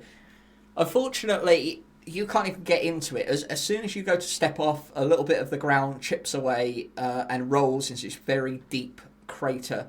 A few torches are still sticking out, so they do show, like, that were lighting the graveyard up. Some lamps, like lampposts. So they're sticking out of the ground at odd angles, and you can see graves and broken graves and open caskets, like buried in the mounds of dirt in this crater that's sort of imploded on itself. But you can't really get close enough without falling into the crater at this point. And it's very slippery. Well, we need the sword. Think it's down there? Well, that's the only thing I see. So I'm going to slide down into the hole. Okay, you're going to climb down into the hole. Okay, please roll for me, Panda. 19! You managed to keep your footing very steady as you make your way into the crater, heading towards the nearest lamppost sticking out. A few broken graves along the way actually help you get some good footing, using them as stepping stones, and you manage to avoid falling, any damage, and successfully get down. Okay. Larry, do you wish to attempt the same, or are you going to hang back? I'm gonna hang back. Well, you don't get a choice because someone pushes you. Please roll. Yes. A 7. You roll, but you get pushed and thrust down. You hit, like Homer Simpson falling down the cliff. You hit pieces of gravestone. Yeah, ow. Oh, ow. Yeah, bouncing down, hitting yourself along the way, and then rolling to an end at the feet of Alan. Yes. Hey, somebody pushed me. Well, you got an idea of who? No, it's dark and they're behind me. You hear some laughing coming from the shadows of where you once stood. Well, that ain't anonymous. Soul. Yes. Is it the laughter I think it is? If so, can I please provide it? It's not that laugh, no. Oh. I believe, Meatloaf, you have successfully solved the puzzle. Have I? I'm just checking now. I cannot see any overlaps. I believe you have done it. You have placed all 8 on the board without any. You have solved the machine, so we'll come back to you in a moment. Guys, you are in the crater. There is laughter coming from the shadows. Look up towards the laughter. Okay. As it's quite steep, you won't be able to climb up, but you try to get a look and see what you can see. And you see the outline of a cloaked figure chuckling away at the top of the mound. Oi, who are ya? You fell for the oldest trick in the book. I have been waiting in that tavern for a hero to come along, so that I can be the best villain I possibly could be. Bear with. I'm gonna keep that on.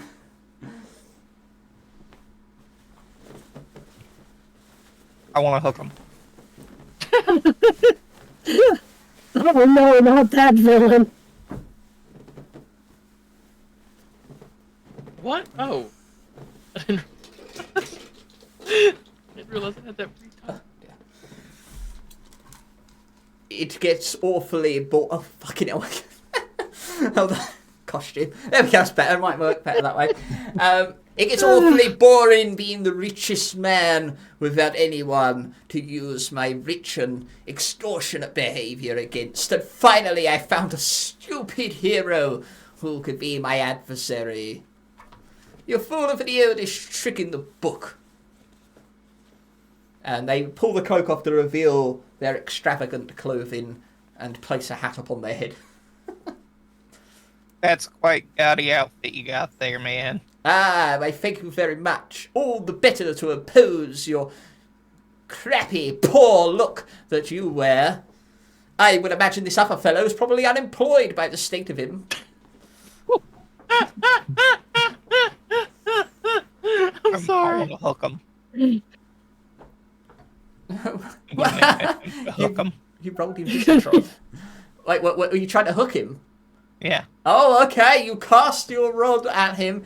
Please roll. 11. You managed to hook, and you don't get. You try to reel him in, but he's resisting. What are you doing? Why have you got to be hooked? This is not how it was meant to go. I haven't even explained my diabolical plans for you yet. No. Making it a little harder. Please roll to see if you can get some extra strength. 4. He resists enough to snap himself off the hook. How dare you? How dare you hook me? You have left me no choice. You have left me no more choice. And he reaches into his pocket and he pulls out a horn that looks very similar to the one that Larry has. And he raises it above his head and squeaks it. Like that. At which point, some rumbling is heard behind you guys. Oh, yes. No, look. And from one of the graves... Well, I say one of the graves. It's no longer really a grave at this point because it's all broken up. But from a mound of dirt rises a clown. Shit. I haven't learned to master the quick change yet. A clown.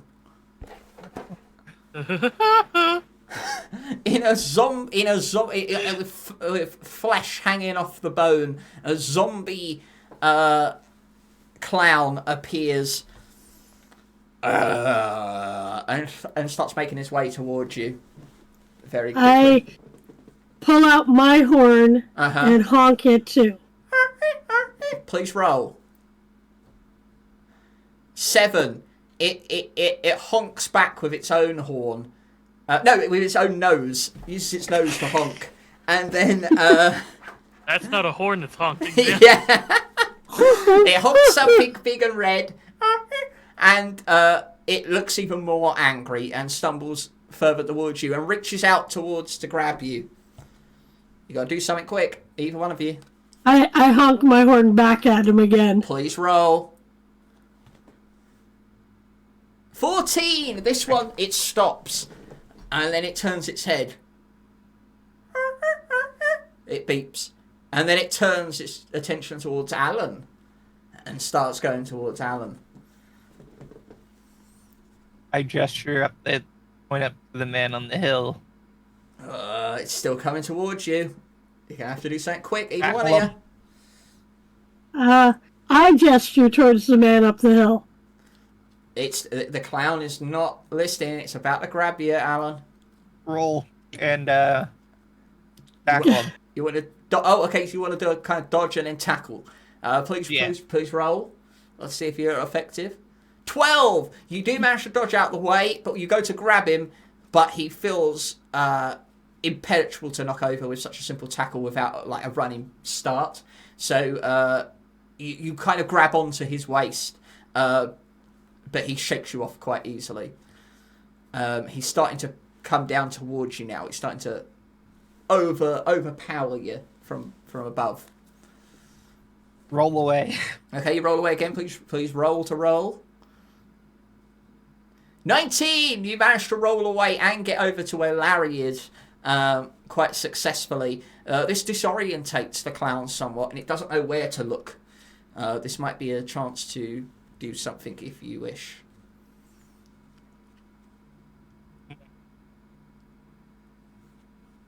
Uh, to do what to do. Try to hook the guy. Okay, gonna try and hook him. Wait, you're gonna hook Monty or the clown? Yes. Oh, you hook Monty. Okay, please roll. Let's see how effective you are. It's gonna hit. Okay, you hook him, but again, you haven't been able to drag him in. You're not able to reel him in so easily. Oh, why? Why are you doing this to me? Leave me alone! Can't you battle that monster? Get him! Get him! And the clown finds you and is moving towards you, but you are now attached to this man on the hill. I try to pull him. Okay, please roll. Let's see if you can do it. You gotta do it. It's gonna be a little bit harder this time because you've tried to support 10. You're not. He's able to resist. It doesn't unhook, but he's able to hold his own. He's holding on to the cast iron gate. No, don't take me! Don't take me! No! I did believe Can you it! deal with the clown? I'm gonna honk my horn at the clown again. Okay. Please roll. It's got to be active. Free! No! If anything, it got its attention. It's now coming towards you. And it's reaching out for you. I'm gonna honk again. Complete roll. It's getting harder to honk now. You have to roll high to convince it. 12. It listens, and it does a little dance for you. Its bones, it does a little kind of dancing clown dance with its bones, like in the old animated cartoons. And then it kind of chuckles to itself and then continues to come towards you. Exactly. Monty is still I asked the clown if he wants to play Go Fish. At this point, it grabs you round the throat. Oh, fish. And it is about to try and take your head off. One of you is going to have to do something very, very quickly. Nice. Squeeze the horn again. Please roll. Oh, I will say that it's getting really hard to get the... No, you Fuck. get nothing. I'm gonna die now. No, he does not do anything. Alan, you're going to have to do something right now. Kick the clown's knee in. Okay, now you are still hanging on to the hook with Monty at the moment, so you're going to have to roll, and I'm going to have to factor that into this roll. 15! You managed to kick the clown enough to knock it down onto one knee, and before it can... it lets go of its grip. It's down on one knee right now. Monty is now pulling back on the rod quite fiercely to try and get it off you. You're gonna have to act fast on one of these, either of you. Larry, come here and help me pull. Oh, both of you are gonna pull on this. Okay. Yep. Both of you. No, one of you rolls. Whichever one does it first. I will factor in that both of you are helping. 19! Damn it, if you got that anyway, you would have worked. But with both of you together, you not only are able to get Monty to unhook from your force, but Monty goes flying into the clown itself, knocking them together out on the floor. Oh no! No! Oh no! Get away! Get away, you evil clowny bastard! I should never have hired you to begin with! Monty scrambles as quickly as he can and starts clawing away at some dirt that's nearby. The clown is sort of grabbing at his foot. Is there anything you wish to do right now while these two are on the floor? Look around and see if there's anything useful we can grab. Okay, please roll for me, Shani, as you were the first to engage with that. 16. You look around and you find that the one of the legs of the clown has actually detached. So there is a clown's leg sitting on the floor. Other than that, there is a slab of a gravestone that could probably be used as a weapon. Other than that, there is nothing else of any note. The lamppost is too big to be utilised as anything else, but the lamppost is there. Although you do notice that Monty is clawing at something quite rapidly in a very specific place. I want to see what he is clawing at specifically. Okay, please roll for me. 8. You can't quite make it out, but it's next to a gravestone with some writing, but it's nothing you recognise, and you can't get close enough. The clown is clawing at Monty's back at this point. It looks like he's found something. Monty has found something, and he's pulling something out. You have one more action before he is able to utilise whatever it is. I grab the clown's leg and use it like a golf club to swing at whatever Monty's grabbing at. Oh, you're going to sweep in like hockey and sweep it away. I love that. Okay, please roll. Let's see how well you're able to pull this off. Let's see. Using the clown's leg as a hockey stick. Oh, an 8. As you use it, it hits the casket, knocking it. You can see it's a casket in Monty's hand that he's pulled. You knock it out of his hand slightly, not that far away from him, and the leg shatters on impact, so you can no longer use it. But you have knocked it out of his hands. Bastards! He kicks away at the clown at his feet, and starts moving towards the casket. I go to the casket. Okay, what do you wish to do? Open it.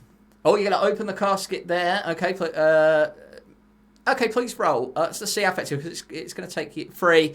Monty has already grasped onto it as you're trying to work the latch and work out how it opens. He grabs onto it. No, it's mine! It's mine! And he rolls onto his back, holding it to his chest like this. The clown is still holding onto one of his legs, and it's starting to grab at your leg, Alan. What? Quit that. It might taste better. It's about to munch on your ankle. Kick at him. You kick at him, please roll. 19! You kick him so hard, his head flies off. His grip does not lessen on you, but he's got no mouth to bite you with now. No, not Speckles, my childhood hero. You bastard! You're more villainous than I am, says Monty. You could keep his head as a trophy if you like. I'll use your head. He stands up, opening the casket, and pulls out the golden sword that he was talking about. It wasn't all lies, you know. And he starts swinging the sword around wildly to keep you back. I look for Speckles' head. Okay, Speckles' head got punted very far away. You'd have to go over and grab it, which would leave Larry vulnerable here. But Help me, Larry. If you wish to do it, it's entirely up to you. I pull out the bow and aim an arrow at Monty. Oh! I see a worthy adversary at last. The things I would do to you. I would tie you up and hold you over a vat of acid and slowly, every 5 minutes, knock it down a notch. Then you'll escape, and then I'll capture you again and to put you into more devious traps, maybe some kind of room that moves the walls closer and closer together. And then you'll be compressed, like some kind of thing out of that science fiction show. What, you mean Star Wars? All right, don't spoil it. You're gonna be Watch a lot of TV. You'll be calling this place Oz next. Nah. Okay, it's sword against bow. Both of you are ready to act. Alan, if you went for the head, you have reached it now. Okay. I'm going to grab the head Okay. and throw it at Monty. Please roll. Let's see how well you can aim. 14! The head... I'm not going to give you the choice of where you aim. I think you just flail it, and it does hit him and gets his attention. He flails the sword around, swiping, and nearly hits Larry, but the weight of the golden sword actually makes him topple slightly. He is vulnerable at this very moment, trying to hold up the hoist the golden sword again.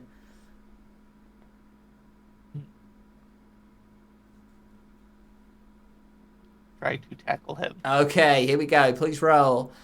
Let's see if you can do better to overthrow him. 17! Alan throws himself at Monty.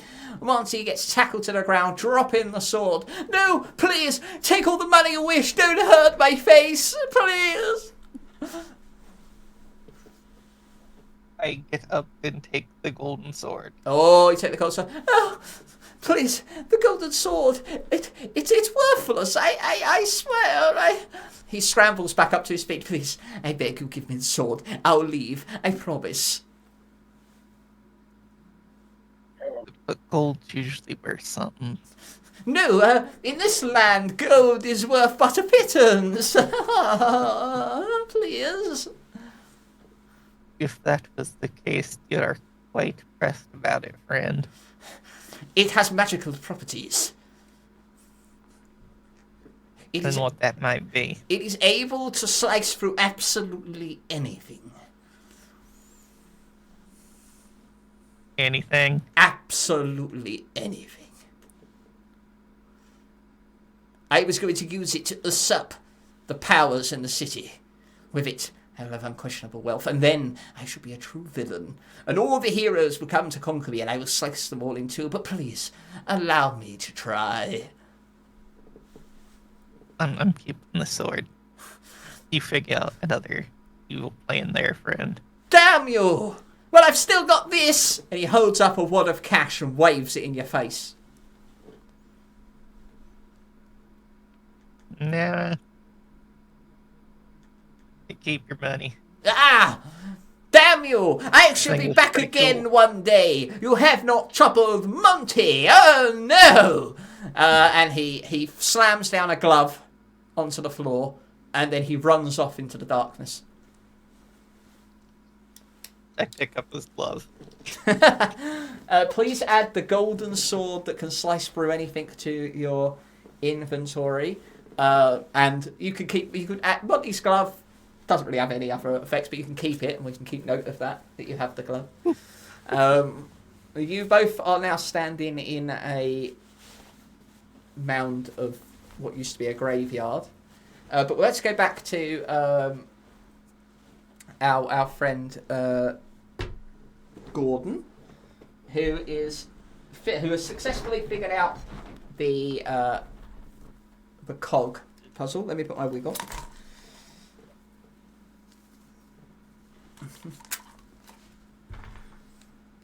Oh, dear.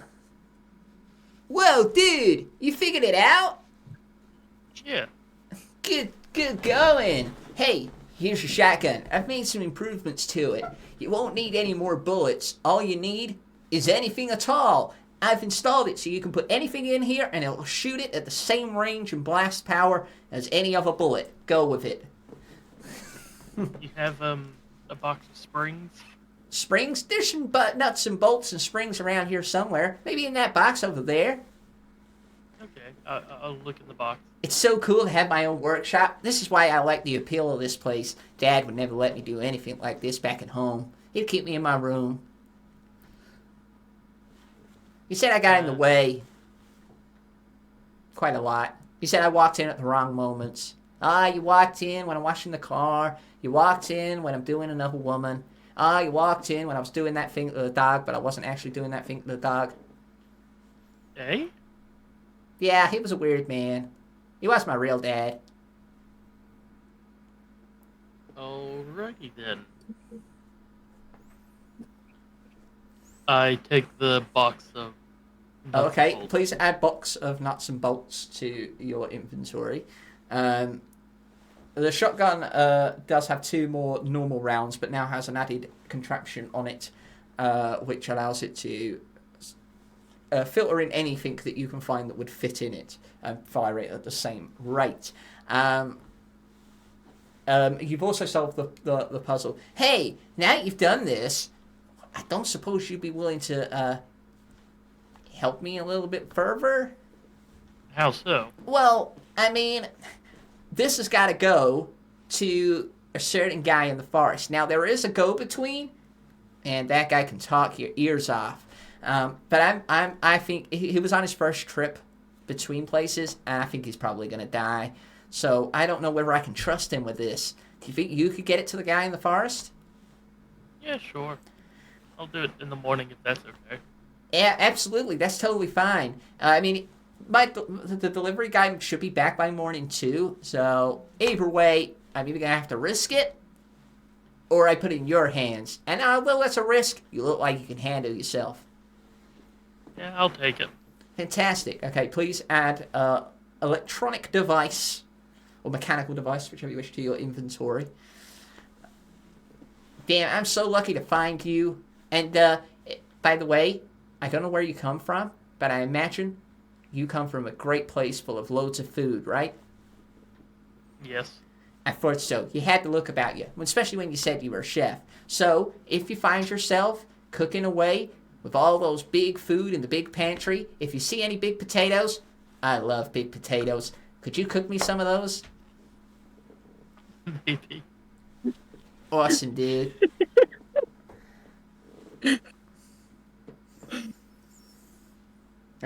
He goes back to his workstation. I want to go back upstairs. Okay, as you go back upstairs, you are met by... You are met by...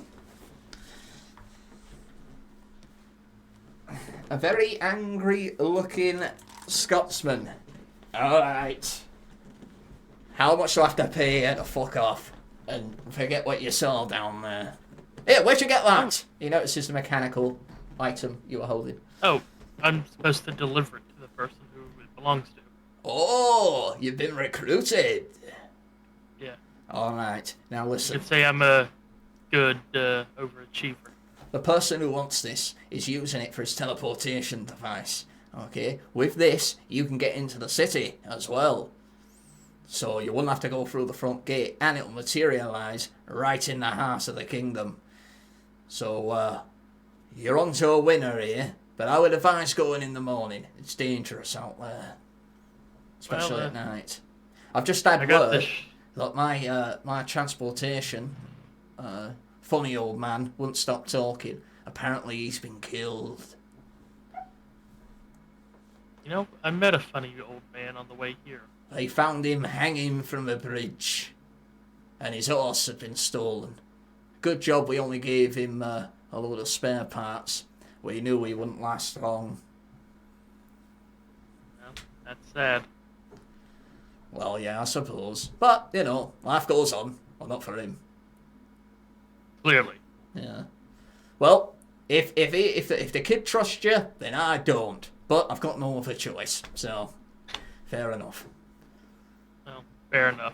He's not been the same since his father left. I filled in, you know, but he gets in the way. You're not the one who had anything to do with a dog. Look, I didn't do anything to the dog, alright? I was checking it for fleas.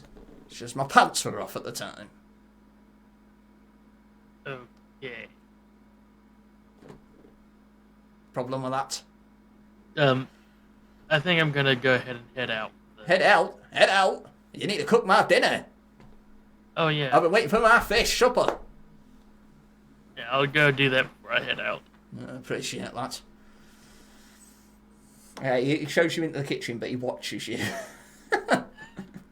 Just stands in the doorway watching. The bar's closed at this point. It's so late at night. How are Larry and Alan doing right now? Whereabouts are you heading? Oh no, you're still in the car. We're still in the You're hole. still in the hole. Are you wishing to leave, or are you gonna try and explore? Yes. Okay. How do you wish to leave? Have you got an ingenious way, or are you just gonna try and climb it? Try and climb it. Okay. Who's gonna attempt first? Alan. Yeah. Okay, Alan. Please roll. See how well you can get up. It's very steep. Big potato. 18! Just as smoothly as you got down, you were able to lay down a path using some broken gravestones to get back up onto the ledge safely. Larry, if you wish to do the same, you'll have an added advantage of Alan going first and laying the pave stones, but you will still need to roll Okay. for me. Hold on.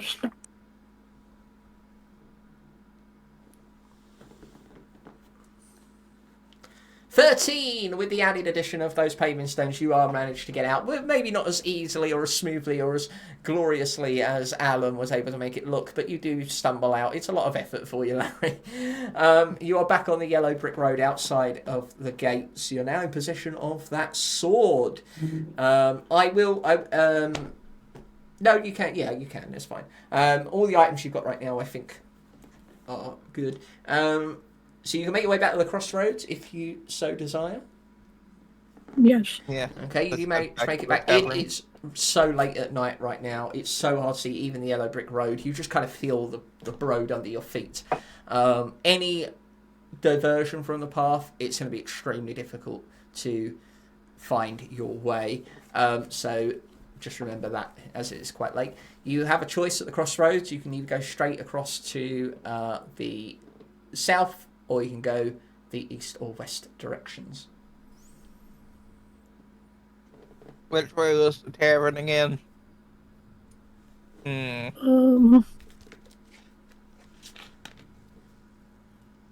West, wasn't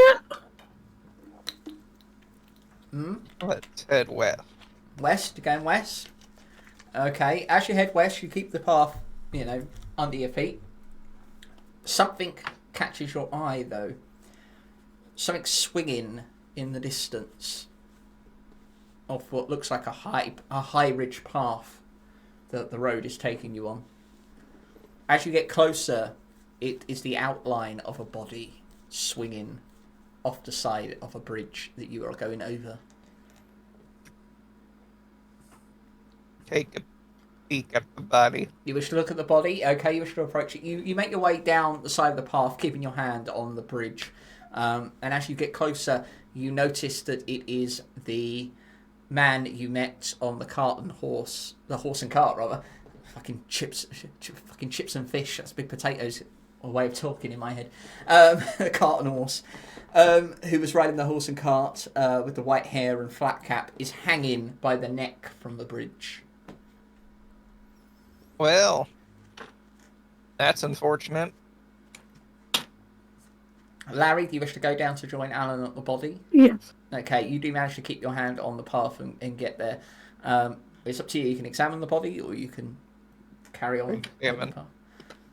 You wish to examine? Okay, please roll for me to see how successful you are. 12. Okay, 12. You notice that, it's quite high up on the bridge, so you wouldn't be able to sort of, you probably jump and grab the legs, but you can clearly see that they have been impaled with chess pieces and loads of mathematical equations. You can really only see the ankles, really, at this stage, have been written on his skin. Well, who's got math written all over him? Who's got time for math? Tell me about it. I think we go back to the tavern. Okay. Regroup. Right. And regroup. Is your cart still there? No horse and cart in sight. Okay. Alright. If you wish, if there's something else you wish to do, you can make your way back onto the road and follow it. Yep. Okay. Eventually, you do get to the other crossroads, and you have a choice of going north, west, or south. East is where you're coming from.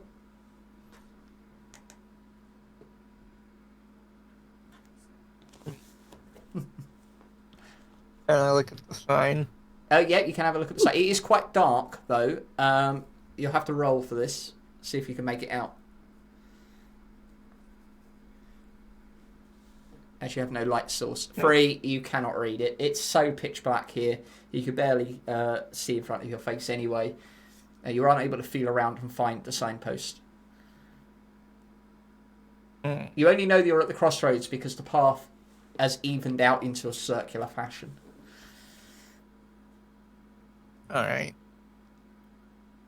Trying to remember which way. It's such an easy concept, like with the north, south, east, and west thing. But when you have to go between them so many times, and cut your approach from different directions, it can be disorientating, isn't it? That's why I didn't want to overcomplicate it with so many paths. I just kind of wanted like 4 directions, sort of thing. I say we go east. No, you came from the east. You came from the east. Oh. Oh, You can go back if you want. no. Okay.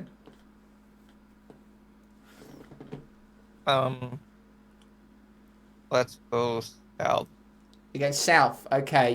You do head south a little while, and you see the light of the tavern through the trees, and you follow it as your guiding light. Even if you go off the path a little bit, it's able to direct you back to the tavern. Do you wish to go inside? Yes. Too bad, the doors are locked. And Knock on the door. you knock on the door. Please roll.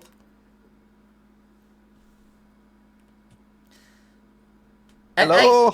8. You shout and knock on the door, but there is no real stirring. You think you hear someone say, "Keep the fucking noise down," coming from You inside. knock. Larry, do you wish to knock? Sure. Okay, give it a good old rattle and a shout. Let's see if you roll high enough. 3. Nothing's coming through with that. There's not even no reaction to your knocking. Gonna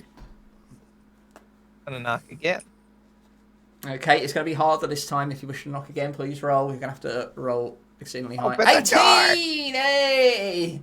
Okay, That's a fucking police. noise down. Jimmy, hearing this, goes, I'll be back in a minute for me fish supper, mate.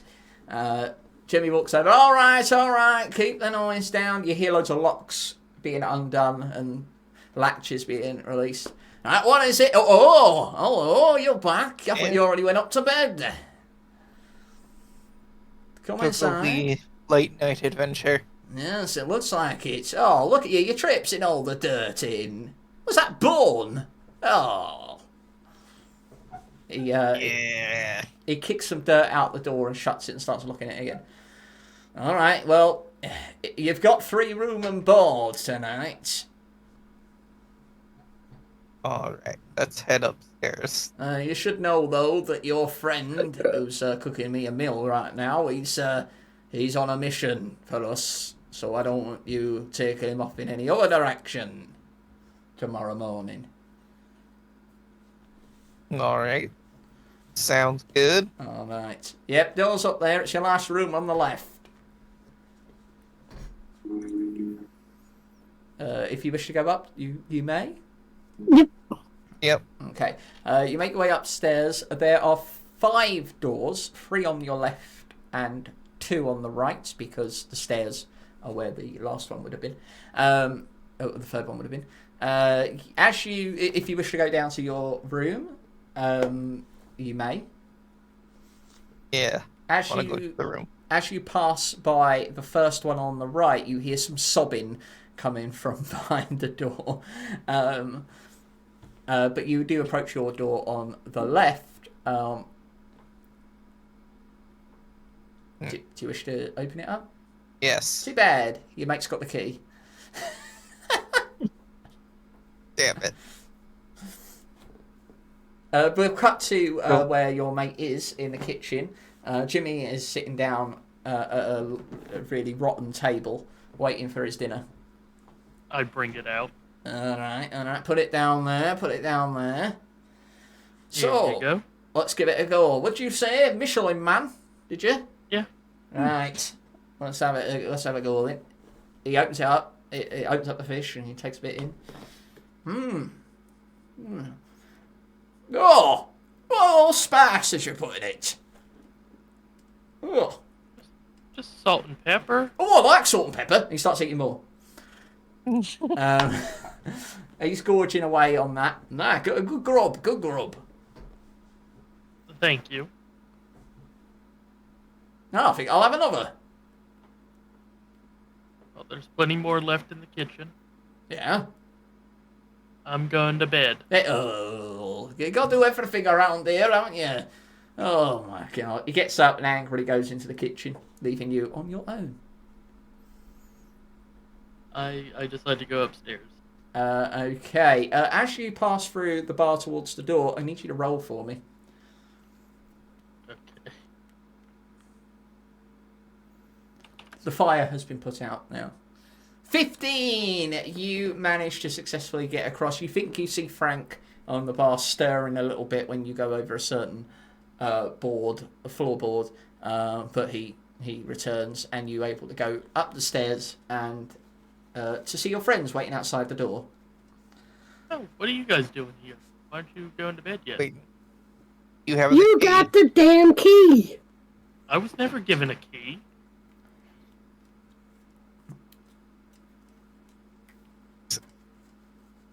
no key. Are you sure it's even locked? Have you even tried pushing it? Are you gonna? I would like to push the door. You're gonna push the door, okay? Yeah.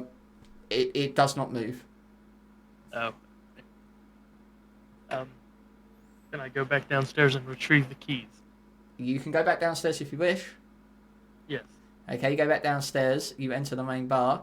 Where do you like to go? Back to the kitchen. Okay, please roll for me. Oh, you got 20! You are able to quite successfully sneak through the bar softly and as light as a feather. No one stirs or hears you as you make your way into the kitchen to see Jimmy standing over looking at a fish. Hey, Jimmy, where's the keys for our room? You lock them from the inside. Then how do we have rooms if the doors are locked? None of the doors are locked. Yeah, they are. No, you just pull them. Oh, why did you try and push? Yeah. Oh dear, oh dear. Did you just try and turn the knob? No. You just pull it. Okay, I'll go back up and show them. Okay, you go back up. Please roll for me. Now, You're this is so where I roll. tempting fate. 3! As soon as you walk into the room, the man... Oh, here we go. I've got to get ready now because this... Oh, I've been waiting for this moment.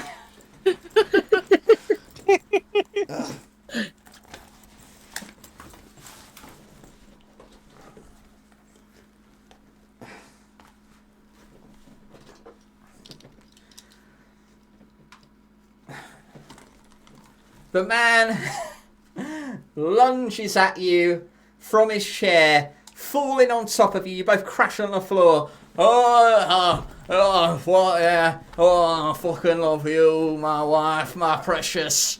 And he starts grinding on you on the floor. I want to soccer punch him in the nose. Okay, please roll for me. 5! Oh, fucking love the kinky stuff, precious, you know what I love. Oh, you've come back to me. And he starts kissing you all over your face. Drunken slobber is all knee over. him in the groin. Okay, please roll. 18, successfully. Oh, a bit more to the left. Oh yeah, keep the noise down! And he falls back in what looks like a mixture of pain and pleasure onto the floor. At this point, Jimmy rushes in. Oh no, not again! I can't believe it. This always happens. I'm so sorry. Why do you allow him back in if he does this? He comes over and helps Frank up and pats him off. I'm sorry, Frank. I'm sorry it's happened again. Another one's come in that looks like Precious. Oh dear, it's alright, mate. Oh, I want to have my love tonight. Would you mind having sex with him, please? No. Oh, please, it'll stop him doing this to all my patrons. No. Go up to your room, I'll have a talk. Frank stumbles. Okay. No, Frank. He says that to Frank. Frank stumbles up the stairs and goes into his room. As he does so, he goes to the first door on the left, and the other two see him pull the door to go in. We'll pull the door. You pull the door and go in your room. Yeah. Okay. When you go in, you only see one double bed in there. Jimmy is back down with him. Look, let me talk to you. Come here. He puts his arm around you, Gordon, and he takes you over to the now put out fire. Listen, I've got a business to run, okay? You're doing me a lot of favours. I understand it. It's a big ask for you, but you can cook up anything, right? Yeah. Yeah. Well, why don't you cook up some hot love for Frank there? He needs it. That's not my style of cooking. I understand, but you know how to get spicy, don't you? No. I've seen it and I've tasted it, and it's good. And I think he smells the spices on you, and it reminds him of his precious. So all I'm saying is, if you wouldn't mind, would you? Oh there. Would you mind wearing this wig? And he produces this wig, as you can see. Would you mind putting this on? And maybe just laying with him tonight? I highly do mind. You hardly mind. That's okay. I don't expect it for nout. I'll give you some all the drink you want. All the drink you want. I'll give you a barrel full. I don't need a barrel full. Or I'll give you a glass full. I don't need a glass. A thimble? Not even a thimble. You'll do it for free. Oh, you're amazing. No, and he no. thrusts the wig into your hands.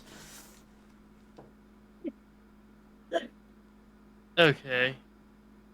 All right, see you later. And he walks off to the kitchen really quickly before you can hear any other responses. You now have, please add wig to your inventory.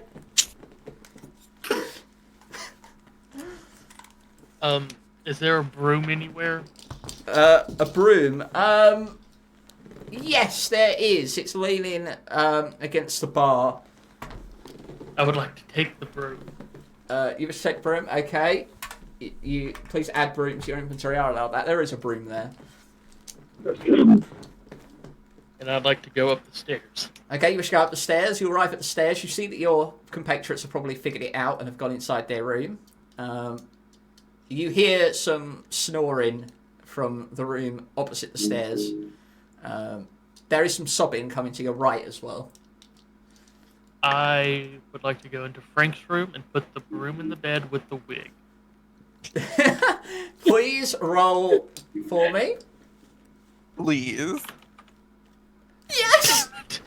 As you go to put the broom and the wig in, Frank reaches out and grabs you, pulling you into the bed. Oh, my love. Oh, fucking love you. Oh, my precious. Oh, yes. We cut to the other room, and you guys can hear Frank's moans and Gordon's cries. Now you said we can lock the door from the inside. You can, yeah. There's a latch in there. I go over and latch the door. Okay, you latch the door. Alan, anything to say?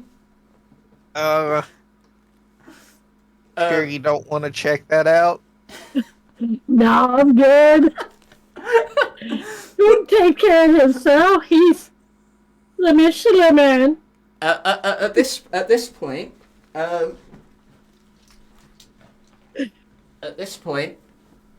the Derek Belgique comes out of his room, and as he comes out, oh, I feel elated. This is the greatest night of my life. Finally, I have ceased crying, and I have achieved harmony in my life. He goes to walk down the stairs, and he hears the cries and moans from the room. Oh, the trauma of what I am hearing! He opens the door and looks in. Oh, the trauma of what I am seeing! I am scarred for life. Slams the door. Woe is me! And he heads back to his room crying from what he has witnessed.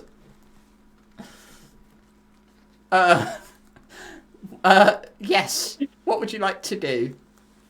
Well, I was gonna say, can I just attempt to throw the wig on? Oh, no, he's already. He didn't enter the room enough for you to do that, I'm afraid. But you are in the clutches of Frank right now. I would like to put the wig on the broom and try to wiggle my way out. Okay, please roll for me. See if you can substitute yourself for this. 19! You managed to use the broom with the wig and slide it in between you, and what can only be described as the foulest sexual acts you've ever seen concocted with a man and a broom happens before your eyes.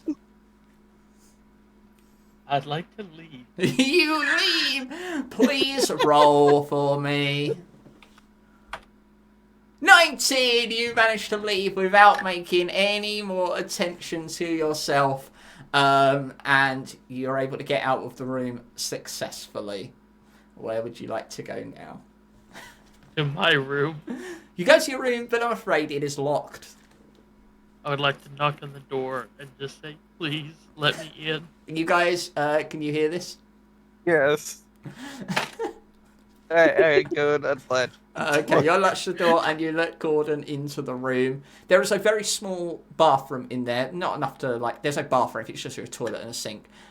In a kind of alcoved room. And then there's the bed.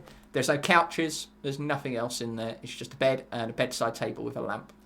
I would like to lock the door and drown my face in the sink for about 5 minutes. Okay, you lock the door successfully. There is a double bed here. Are you guys settling down for the rest of the night? Yeah. Okay. Very well. What's your sleeping arrangements? Well, if it's a double bed, if we lay on it vertically, we should all fit. Oh, so you're gonna lay with your legs hanging over the side? Yes. Okay, like a can of sardines. Yes. Okay. Yeah. All right. Okay. Which one of you is going to be using the bedside table to rest your feet on? Like, who's the closest to the bedside table? I will be. Yeah. Oh. You can take it, Alan. Duke it out. Duke it out. Alan gonna have it? Shitty day. Is it Alan? Alan's taking it? Yes. Okay, Alan, you are more well rested than the others are, so you heal from all of your trauma over the course of the rest of that night. The other two don't sleep as comfortably, and at one point Larry falls off, but can't be asked to get back on again. So as we have reached the end of the day here, I think now would maybe be a good time to call the session. How do you feel about that? Yeah, done a lot today in that day. So I think we'll maybe call it there. If you guys are, I don't know if we're ever going to be able to have another chance to finish anytime soon. I'm not sure. It depends if Shani may have a Friday free at some point. We'll see about that. We might be able to do the second half. I will say that you are. We did get further. In terms of we got a lot further. In terms of plot, in terms of moving in a direction towards the end, like getting a conclusion to the story, you are over 50%. If you want to talk about the percentage of doing 100% completion, you're probably edging towards like 30%. So I would say you're 1/3 through the whole thing. You've touched upon a few questions. You've actually missed a couple because of the way things played out. But in terms of like everything that's still left to do, yeah, you're looking at about 2/3 left. I have no regrets. Every character that I do we've- is in this thing. Every character is worked in some way. So how many characters got maimed and or killed? Yeah, that's crazy. Tompkins got hung. Balder Balder got hurt. We don't know if he's dead, but his wife got eaten and he ate his wife. Leonard got left on a beach and his puppets With a missing hand. Yeah, his hand got shot off. Yeah. This is crazy. When is the next one? Hopefully when we can have a day where all four are available. I think Shani, you are the one that will sort of dictate the most amount of freedom to pursue a sequel. I do feel like you're on the path to finish the main campaign, if not all the optional extras, on the next session. You could definitely do that. But the idea is that the more you achieve outside of the main plot, the more rewards you'll get for the end game. If that makes sense? Yeah. So it's been designed that the more you explore, the more options you have for when going into the final areas. If you go straight to you could go straight to the final areas within like a couple of hours, and if you're not prepared, you won't get very far. So it's. I just love how violent I turned out. Yeah, I know. It added a nice dynamic, didn't it? So if you like this, thank you so much for joining us. I know this is a bit weird and different and very That was alright. slow paced. I am working on another one of these, which is more of a space-based one, maybe for a bigger team, and I'm going to design it so that it's more episodic, so less of it being one massive narrative that you have to play over several. You have to you can do it in one sitting each time, but carry it on if you want.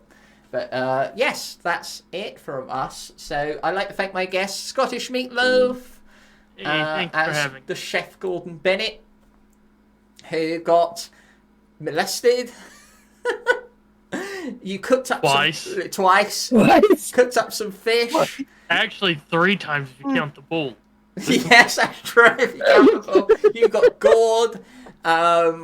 You saw your future, and you managed to Came to fruition. actually move everyone along on the plot quite nicely.